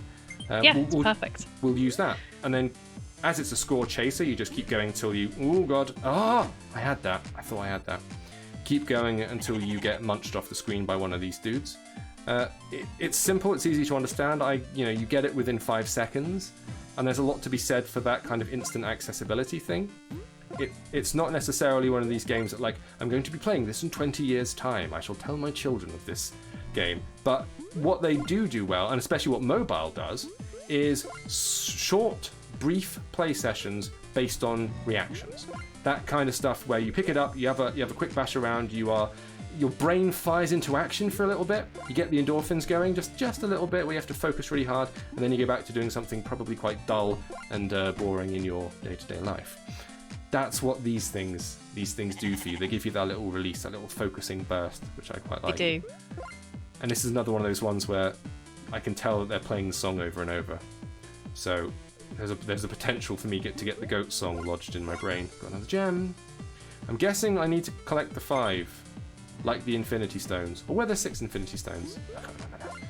Let's stick with the Sonic analogy. They're Chaos Emeralds. That's what they are. You can't tell me otherwise. At this point, there's so many goat games. Goat games could be their own genre now. You know what? Really? I went to download this game, right? And I downloaded what I thought was this game, which is called Ready, Set, Goat. And I accidentally Googled like Ready, Steady, Goat. Because my brain kind of like combined the two, and it turned out, no, that's a very different game, James. Don't do that. But yes, goat games are plenty online. You can find them all over the shop.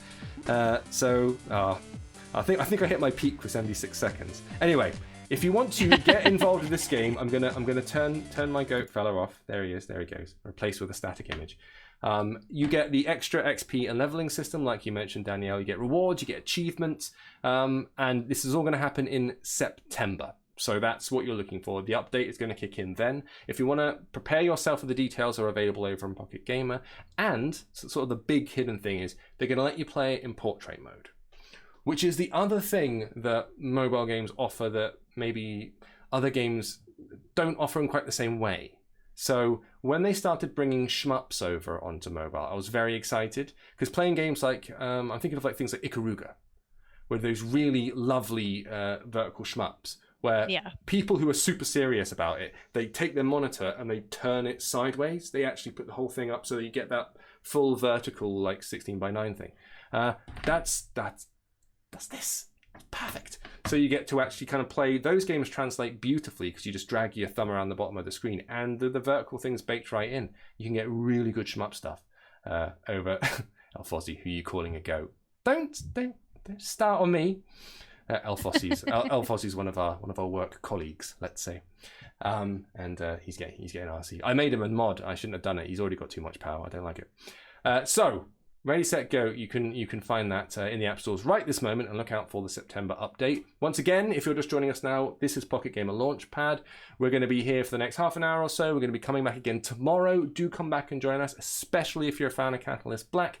We'll be doing something to get involved there, but there'll be a whole bunch of other games to cover. We are brought to you in association with, I should say, all of this lot. So we've got PUBG Mobile, we've got Bandai Namco, Gameloft, One Punch Man, which we talked about earlier, and Super Evil Megacorp, which are the evil geniuses behind Catalyst Black, and of course Fame Glory, which is the thing that made them huge in the eyes of the world, and now they're back with something potentially even bigger. So if you are interested in anything and all things mobile related, stay here. There are things people say on the internet. You ring bells, you do likes.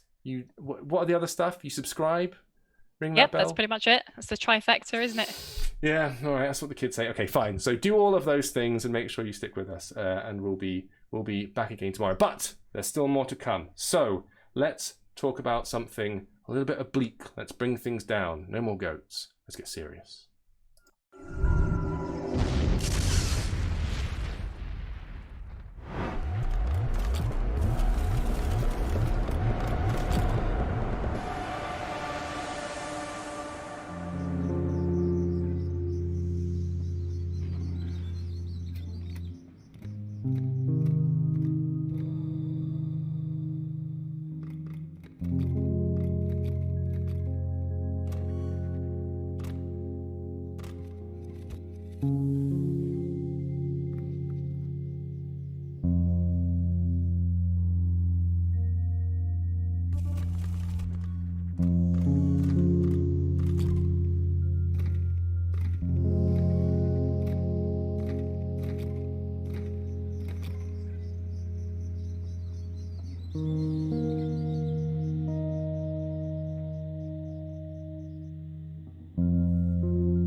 The machine's garden there, everybody. I'm going to have to put the goat away for a moment, and we're going to throw up A little bit of gameplay. I was playing this game earlier today, just for the purposes of this stream, so I can show you what it's all about. This is a game that's not going to be appearing for a little while, but it's an interesting one. As you saw from the trailer there, it's coming out on multiple platforms, two of which will be the mobile platforms. And I got my hands on a build of it, and you can see a mouse cursor flying around because it's a Steam version of it at the moment.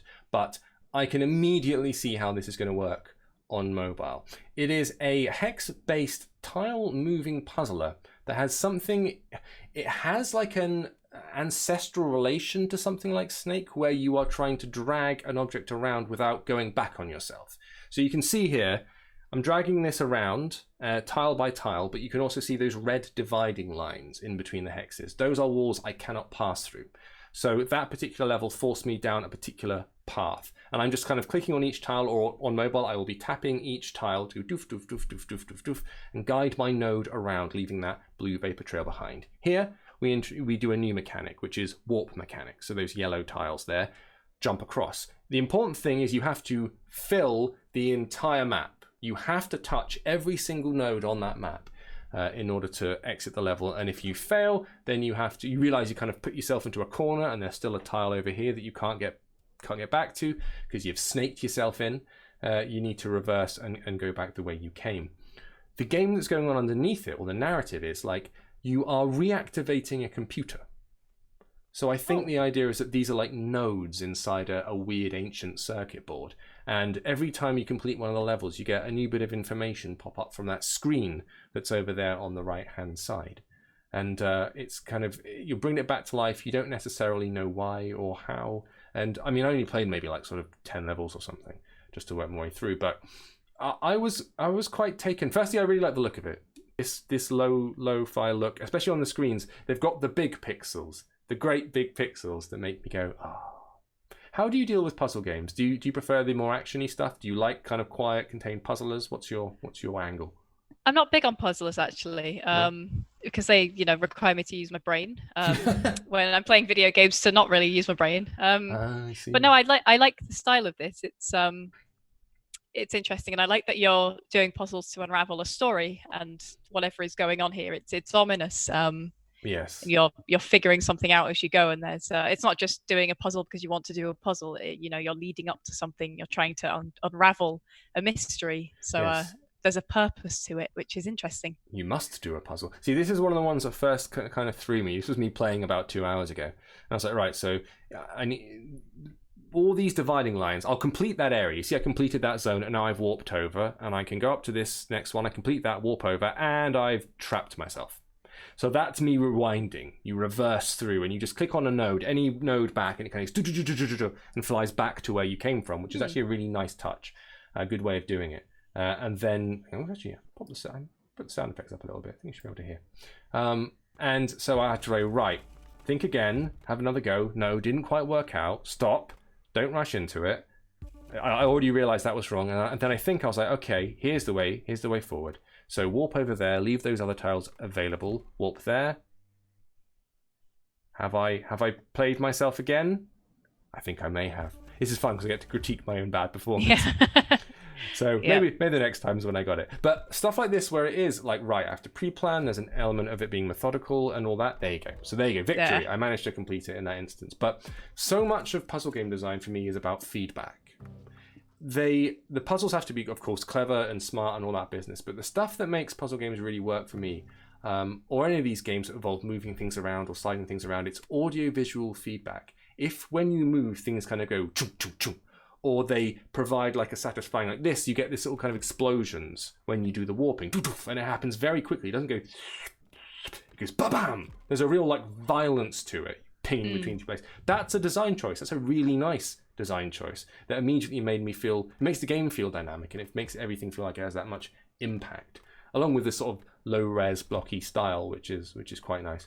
According to the blurb, I'm reading from what they've actually said here, the Machine's Garden, you're trying to understand or help an AI understand what came to pass in the events leading up to it being reactivated. I think I have a little holding page for it as well, which gives me a kind of like, you can see it, the machine on the right hand side there, the blue thing.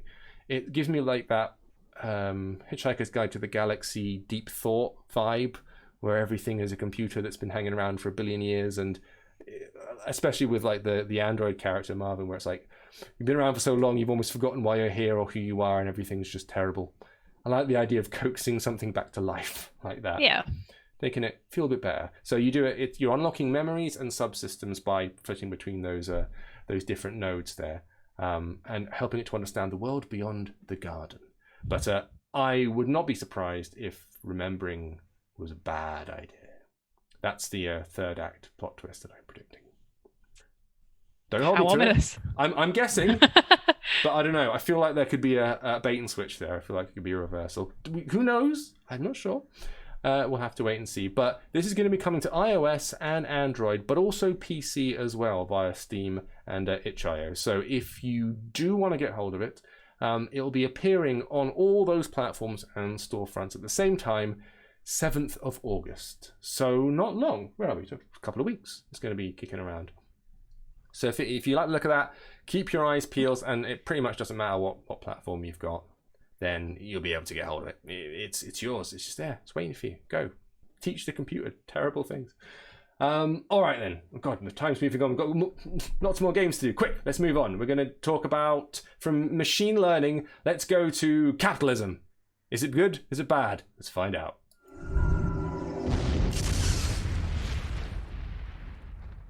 Hi, we are Ava and Matt, the two developers from Lounge Lab Studio. We are going to show you our latest game, Rip Them Off, coming on September 24 to iOS and Steam. Rip Them Off is an hybrid game. It combines elements from puzzle games and is easy to pick up, but very brain-teasing at some points. There's a bit of simulation, optimization, micromanagement, but also tower defense mechanics. Every day, waves of buyers are released. They walk along the street and enter every open shop to spend their money. The main goal is to choose the right location and pick the right shops to optimize traffic and to, in a satirical manner, squeeze as much money as possible out of them. With several streets, entry points, and shops with multiple entrances, the waves of buyers can very quickly become overwhelming. Rip Them Off is still in development and will come to iOS and Steam on September 24. Thank you.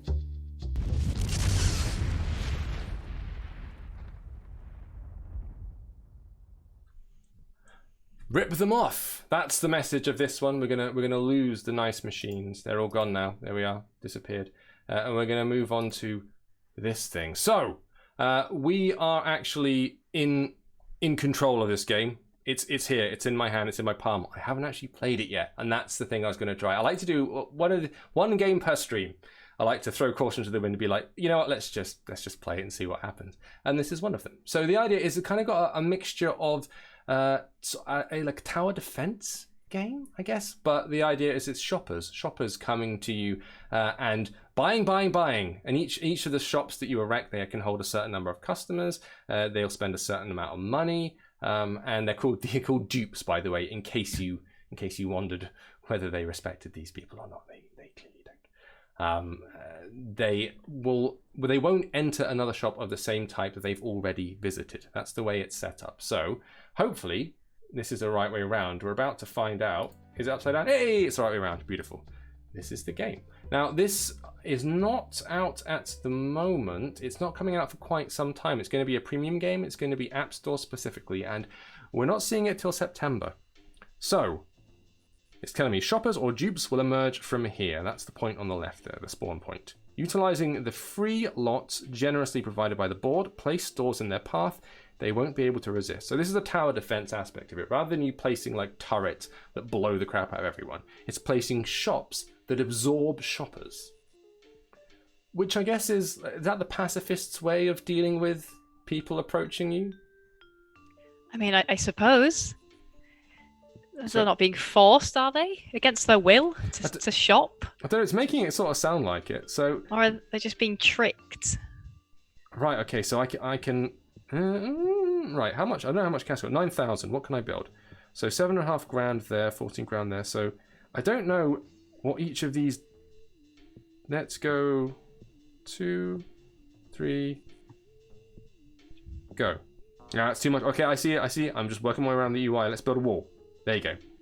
As the board says, sleep when you're fired. So better start a new day at once. Okay, cool. I'm also going to do the same thing here. Let's build, not a wall. That's a smaller one, which isn't as powerful. I guess walls are the thing there. I've got 0 money left. I think I may have spent all my money on the one shop. This may have been foolhardy. Let's go and see what happens. You hit play, and now people are being sucked into the shop. Question is, I guess, when they hit capacity. They've been grayed out. I'm going to assume that means I'm okay. Yeah, brilliant. Okay, so they've suggested letting the rest of the day run at maximum speed.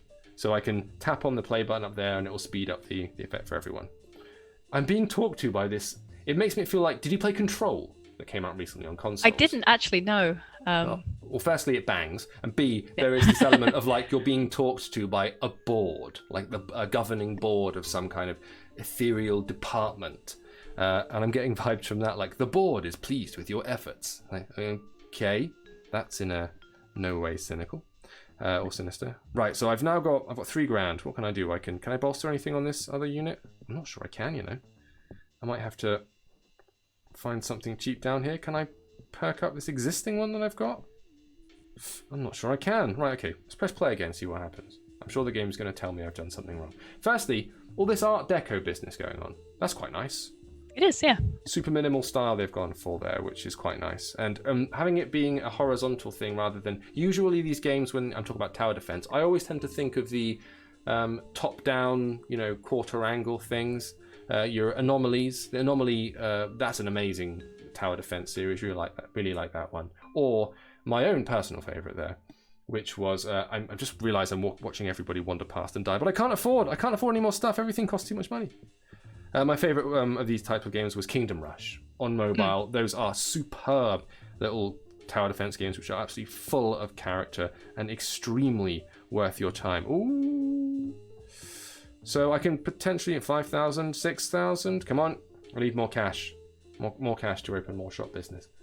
But I like it when people take a different approach to, especially the visual stuff. Oh, hello. You failed to meet profit expectations. As a result, we've had to demolish the stores and send the staff home. And there's a little asterisk at the bottom. We told them it was your fault. Oh well. Well.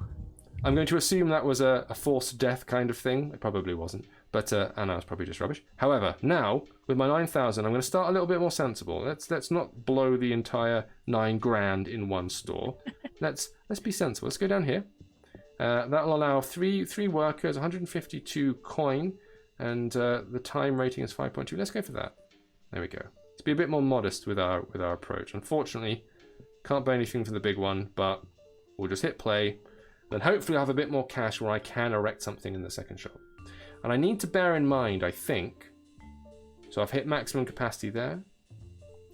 Yeah, that I need to add something to this store, so a different type of building which attracts shoppers in a different way. I think that's the thing I've got to do. I'm liking the fact, this might seem a bit weird and oblique, because it is, but I quite like games where they don't hold your hand too much. You know? Yeah, I'd agree with that. There's an element of you having to kind of work out what you're supposed to do on your own. It trusts you, maybe it shouldn't in my case, but it trusts you to actually understand at some point, through play, through trial and error, what it is you're supposed to be doing. And that I've always found much more rewarding in the long run, rather than the big hand-holdy tutorials which tell you absolutely everything and all that business. I can find that a little bit like, oh, can you just let me play the thing. I want to play the thing, even if I get it wrong. Just give me a go. I think that's taken me to the end of the day, and I've got 5 points. I've got a lot more money this time. 3 grand. Yes, they've added another 3 grand on top of it. So surely that means big cash, yes? You're doing it, James. You're doing capitalism. I'm doing capitalism. My mum would be so proud. She wouldn't. She would think I was a despicable human being. But how do I spend that extra 3 grand? That's what I want to know. How can I upgrade? I can't upgrade. These guys over here. Although the board admires your cost-saving initiative, the light switch is currently non-existent. I tapped on the light switch in sheer desperation. Here we go. Right.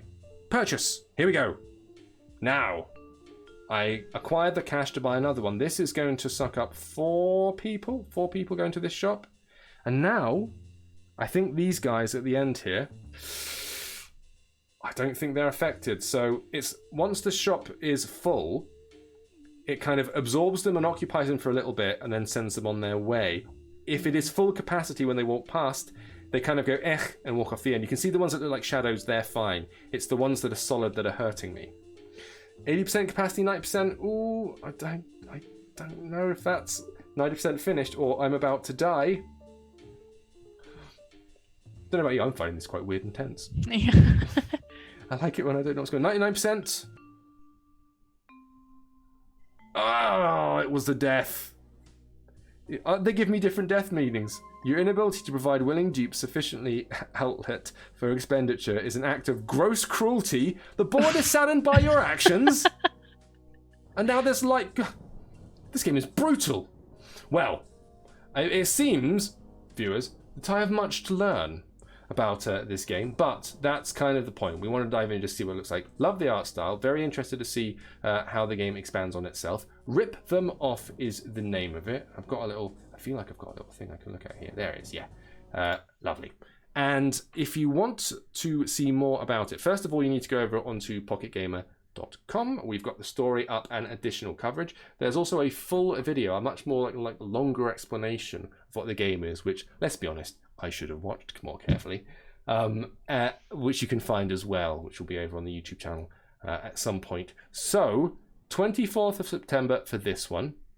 You can see a lot more pictures of it as well. That's clearly just the first level, but I think it's promising and interesting. And if you're a tower defense fan, like I am, then Mike Senacci, excuse me if I'm pronouncing this wrong, looks oddly fun. Satisfying is what players want. But yeah, it also does look a bit Tory. So, you know, you might have to grapple with your inner communist there to see if this is the right kind of game for you. But I'm certainly interested. And I like to see something different, for goodness sake. I've played lots of tower defense games and I love them. They're really good fun. But, you know, generally, turret, tower, shooting futuristic soldiers, I've seen it. Like, we've all played that game. Let's do something different. So this will be available September 24th. Keep your eyes peeled. Rip Them Off is the name, and it'll be the App Store only. Premium title as well, $3.99. So I guess start saving in this terrible economy of ours. So, let's get big and bombastic. We're drawing to a close here.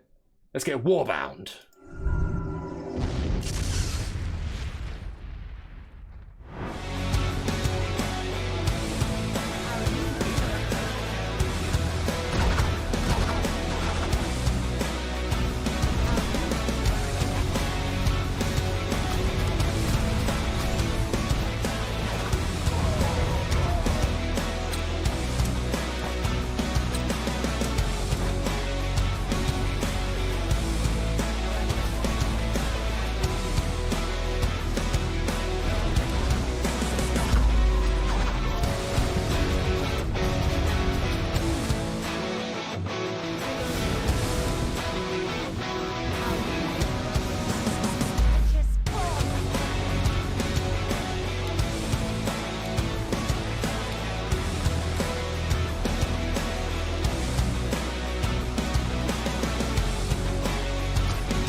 Warbound Storm there for NetEase. We're going to have to put capitalism on the back burner for a moment, and let's talk a little bit about violence, terrible violence. So, I always thought I had a thing for this. You know what? Let's just go dabble. I feel like I need a bit more space to breathe. Now is the time. So, if you're wondering why maybe you haven't seen that game before, it is because it's currently only available in certain locations. It's been out for a little bit. It came out on Android earlier in the month, but it was only available in specific territories. It was only available in like Indonesia, Philippines, and Thailand, and it's not available on iOS at the moment. As you saw from the video over there, RTS is the angle here, but based around cards. So you're kind of deck building, but also trying to create an army from your deck that you can lay down and then use in real-time battles that play off in what you saw was quite bombastic, massive, violent fashion. The update that's coming to the game, because I say it's been out for a little bit, you get a 2v2 mode. So advanced co-op is the order of the day. You'd be able to partner up with your friends and take down other players using additional battle tactics and stuff like that. This kind of card-based system where you're building armies through cards, or what are effectively cards, these sort of deck builders and turn into battlers. I'm thinking of things like all the way back to not just Hearthstone, where the cards literally hit each other, but the real version of it where Clash Royale, I feel like, popularized this, where they are presented as cards, but then you throw them out and boom, they transform into characters on the battlefield and start doing their thing. Did you have much truck with these? Have you, for like the card games in general, actually, digital card games? Did you get on board with them at any point, or has it always been a bit of a mystery to you? No, it was not something I was incredibly interested in, really. The thing that did lead me to look into these types of games was actually Gwent. Really? Gwent was okay. The Witcher, Yep. then they made the spin-off, which was just the card game. And I started to think maybe I could play more of these, but it's not something I've explored yet. Well, that was an interesting way to get people into it, because you came in through a big AAA RPG experience. Exactly, that happened to have a card game baked in. But it is amazing how those things have spun off. I mean, I know people used to play like Red Dead Redemption just so they could sit in the bar and play poker. yeah, of course. Because it's that kind of in-world where it's like, if I'm going to play a game of poker digitally, rather than just having the flat screen, it's like, might as well just sit in a bar in a saloon somewhere and have these cool visuals while I'm doing it. And gives you the additional sense of escapism, which is quite nice. But turning it into what we most commonly see now, which is card battlers where the cards represent heroes or represent troops or warriors of some kind, and you throw them out and they go, and then they scooch off and start doing big battles. I have a small soft spot for the RTS stuff. I know things like, for example, Command and Conquer got remastered recently, and that made my heart do a little warm glow. I was like, oh, I remember that. That was good. That was. So that kind of thing. I'm not like super.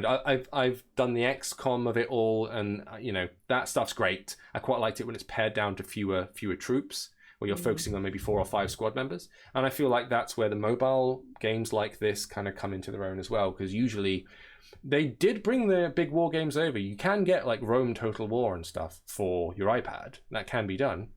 But some people find it a little bit fiddly. I think it works quite well, but it can for some people be a little bit awkward. Whereas the best thing to do is like take your army down, make it a small manageable force that you can then throw out onto the field, and then give them a level of autonomy. Like you can still direct them or coax them in a direction, but you're not literally having to drag and every single individual thing around the place, because that can be, well, exhausting, and especially on a smaller screen, a bit of a nightmare. So stuff like this tends to work quite well. It's received a fairly positive reaction where it's been launched. Like I say, I personally haven't had a go at it yet, so I can't speak to this one. But if you want to find out additional information here, you can find it right now over on the App Store if you are currently in the Philippines or whatnot. It is going to be available in those supported regions on Google Play, and we anticipate it's going to be coming to the other regions as well before too long. So you're getting an early look at it here, but don't worry, it'll be on your doorstep soon enough.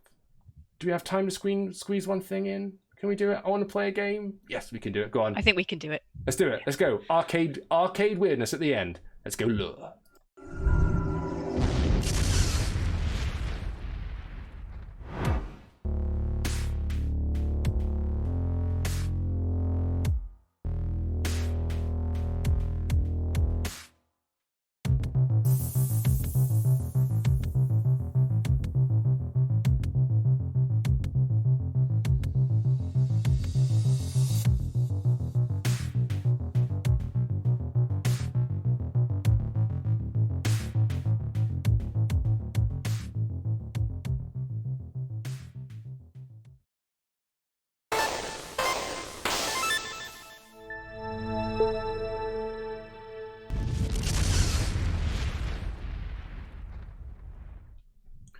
I saw this one and I thought that's my jam. That's immediately right down my particular alley. That is small arcade glowy neon things. This is Lure. So I had a very, very quick go on it just to see what it was all about.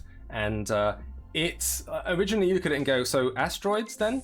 Asteroid the game, because you're just an arrow. But that's not what it is. It's about dodging and ensnaring.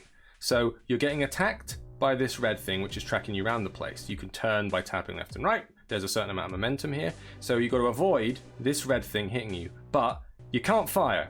There's no shooting. The only way you can kill it is by leading it like that, leading it into the sun. That's what you have to do. You are Pied Pipering these things towards this gigantic glowy body, which is quite bad. Now, I've got a real soft spot for these incredibly lo-fi arcade games which have like a tiny rule set. It's like based around one mechanic, and they just drill down straight into it. Dan even mentions it in the article, actually, but I am a massive fan of Super Hexagon. I think it's one of the best mobile games. Ooh, look at the screen, pay attention. One of the best mobile games that I have ever played. It is the most perfect instant restart, one more go, frantic, frenetic, banging soundtrack. Like, everything about it is brilliant. It's such a simple idea. I've never been like so locked into something. When I just moved into a new flat, ooh, Ricochet, too many suns. We had no bed when we moved in because our bed delivery turned up late. So it was me, 3 a.m, sitting on the floor with my now wife sleeping beside me while I was going with this like the light of Super Hexagon on my face because it was so good. And so something like this, where it is like a simple idea that expands upon itself over time. And as you can see here, we're adding loads of other things, like, for example, the gravity of the suns, I think, start to have an impact. You can see these kind of, I guess, like gravity waves, those purple things expanding and contracting and moving around inside it. But more and more of these beasties start appearing. Oh no! Now I'm literally towing the sun like a gigantic morning star that I'm swinging behind my pointy arse. This rules. This is what I was hoping for with this game. I've not played this bit yet. I played like the first level and went, good, it works, and then I put it down because I think it's more fun when I go in blind. This is good games. This is great. I've got to New Game Plus. Right. Well, so I played all of the free bit that I could download there. I'm sure maybe can I restore a purchase? Could I do it? I feel like I had one. Okay. Oh no, I didn't. So this is because it's a test flight build, because it's not actually out yet, I don't believe. Oh no, it's available today, right now. I thought that we'd be able to play this forever and ever. Unfortunately, we can't. Luckily, we've got no time left to play, so it works out. But this is something where I'm going straight back to the developer and saying, please give me the game, or I will begrudgingly pay for it using human money, if you must. But stuff like this is just exactly, don't crash, what I'm after. Because as you saw, like, the levels can be completed in seconds if you get it right, but you can I can see this is one of these things where I'm playing the same level again and again, getting stuck on it once it gets like really tricky. Indeed, yeah. It's going to be hellish. Have you ever done the retro gaming thing? Because this, to me, I thought Asteroids. Do you ever go back and find all the stuff that's on like the Atari 2600, and does the retro stuff appeal to you? Not that far back, no. Probably not old enough for that. But yeah, Asteroids is it's a classic game. Everyone's heard of it and they know the mechanic. And this is very, it's pulling those classic elements from Asteroids, but presenting them in a different way. And that repetitive thing is still there. That one element that you said that it's holding in on, but it's presenting it in a different way. And even in the first 3 levels, it changes so dramatically with what it's asking you to do and what it's presenting, like the additional suns, and I like the slow motion bit when you're about to be hit. Yes, the bullet time when you come close to an enemy, like, oh no, I just smashed myself in the face. But when you get right near them, it does like woo, and slows down just a I had this the first time without even trying. Slow down a touch. That's a really nice little move here. Let me try the left turn instead. This way. But again, talk about boiling games down to what is game. Tell me what game is. Yeah. And it's just like, dodge the thing, crash the red thing into the sun. That is it. That is the only rule. There is nothing else beyond this. And that's great. But this wrecking ball thing, this towing the sun behind me, that's very satisfying. The physics of it is just like, come on, I got you now.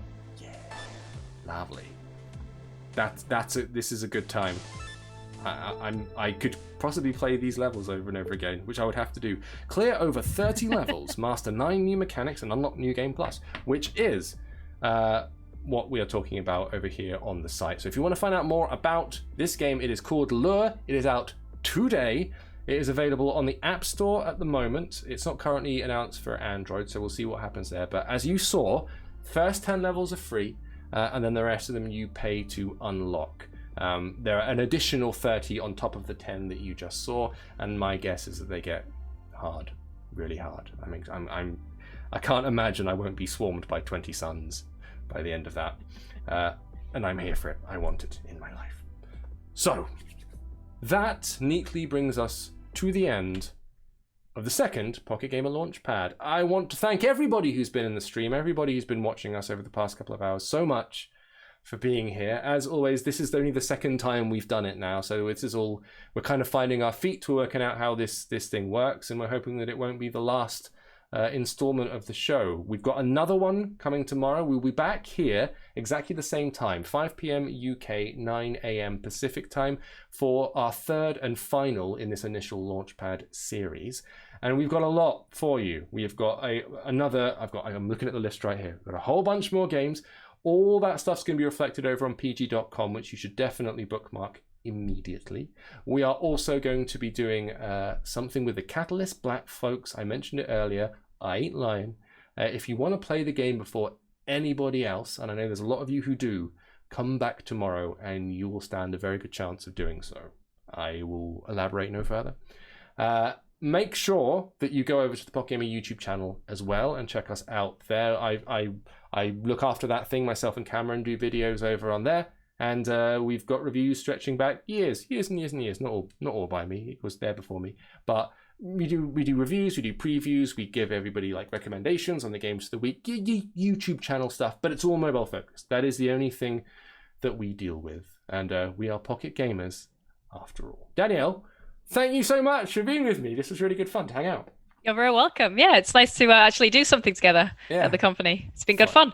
Finally. And we will be doing more stuff like this in the future, but make sure you come back tomorrow. Same time, same place. You want to thank so much all the people above us who have helped us put this on and get access to all the games you've got access to. The reason these are all exclusive announcements is because we've worked with folks to give you the skinny in advance. So PUBG Mobile, got Bandai Namco there, Gameloft, One Punch Man, and Super Evil Megacore. They've all been helping us out massively over the past few days, and literally couldn't have done it without them. Plus, there's a whole enthusiast gaming network that we are a part of. Pocket Gamer is part of the Enthusiast Gaming Network, and so that's part which includes like Destructoid, The Escapist, Siliconera, Nintendo Enthusiast. Like, we're part of a bigger family. It's not just Pocket Gamer, but we're fans of Pocket Gamer. We sort of have to be, because it's us.